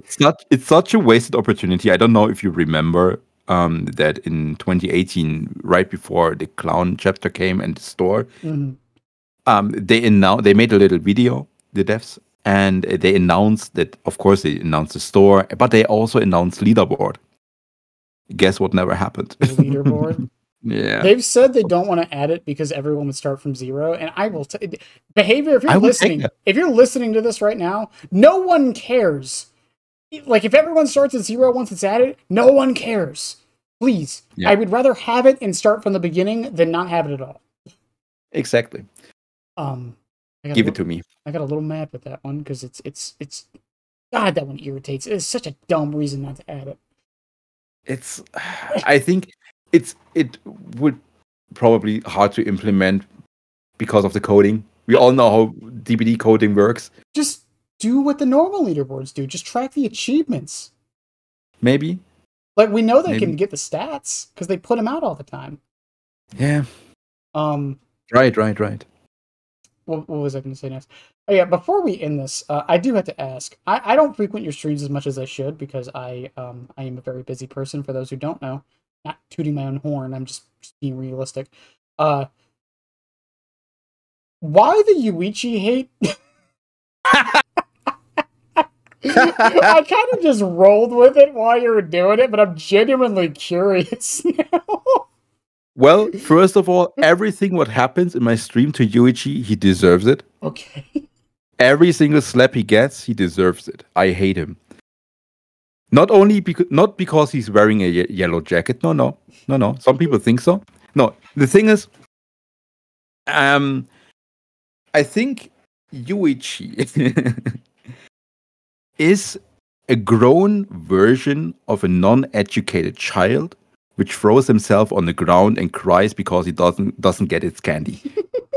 And I hate that. When I see children in the supermarket throwing themselves on the ground and crying because they don't get what they want, I want to kick them, but I'm not going to do that because I'm a good person sometimes. But Yuichi is a grown-ass version of that. And it makes me angry. He's just a sad boy. Let him be. He's I have to control myself. It was just no, he's not sad. He's an idiot. He's an idiot and non-educated by his parents. Maybe you should slap their parents as well. Oh my god. It was just so funny, like I said, because like I didn't know anything behind it. I was just kind of rolling with the hate. It was just you have to, every single time when you're going to hurt Yuichi in the future, listen to his voice. Listen to it. I made the mistake to make that one as a sound alert on my channel. It's one of the few things I regret on my stream. But if you're going to hear that, and then close your eyes. I know you're probably going to lose a chase, or just play Yuichi if you want to, if you're totally insane. But just close your eyes when you get hit. And then you're going to imagine yourself the non-educated child on the ground. And then you get mad. Well, now I know. That's amazing. At least you have a reason. At least it's not just, you know what, I hate him, and that's it. No. Man. All right. Well, with that, you venting a bit about it, I think we'll call it there. As always, I do want to thank you for coming on. Thank you for having me. Yeah, of course. I know the behind the scenes stuff we're talking about right now, but I know scheduling got a little weird because I had to move and whatnot. But I appreciate you getting back with me. And it was a pleasure. Yeah, and I forgot. I'm gonna add it to the beginning with the editing. But if you would like to tell people where they can find you now, yeah, you can basically find me everywhere on social media. Just look for Herman the Doctor on Twitter, Instagram. Sometimes I even upload something on TikTok, which happens super rarely. Of course, on Twitch, which is the most, the biggest source you can find me. I'm streaming 5 days a week: Monday, Tuesday, Wednesday, Friday, and Saturday. And also, please check out my YouTube videos.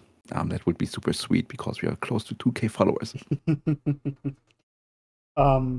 All right. Well, those will all be linked below. But once again, I want to just say thank you to everyone who made it to the end of this. I see my analytics. Even with how long these are, you guys hang in there and make these worth it, honestly. But I love y'all. Herman, again, thank you for coming on. And thank you. Yep. I'm just gonna bye, everybody. Bye-bye.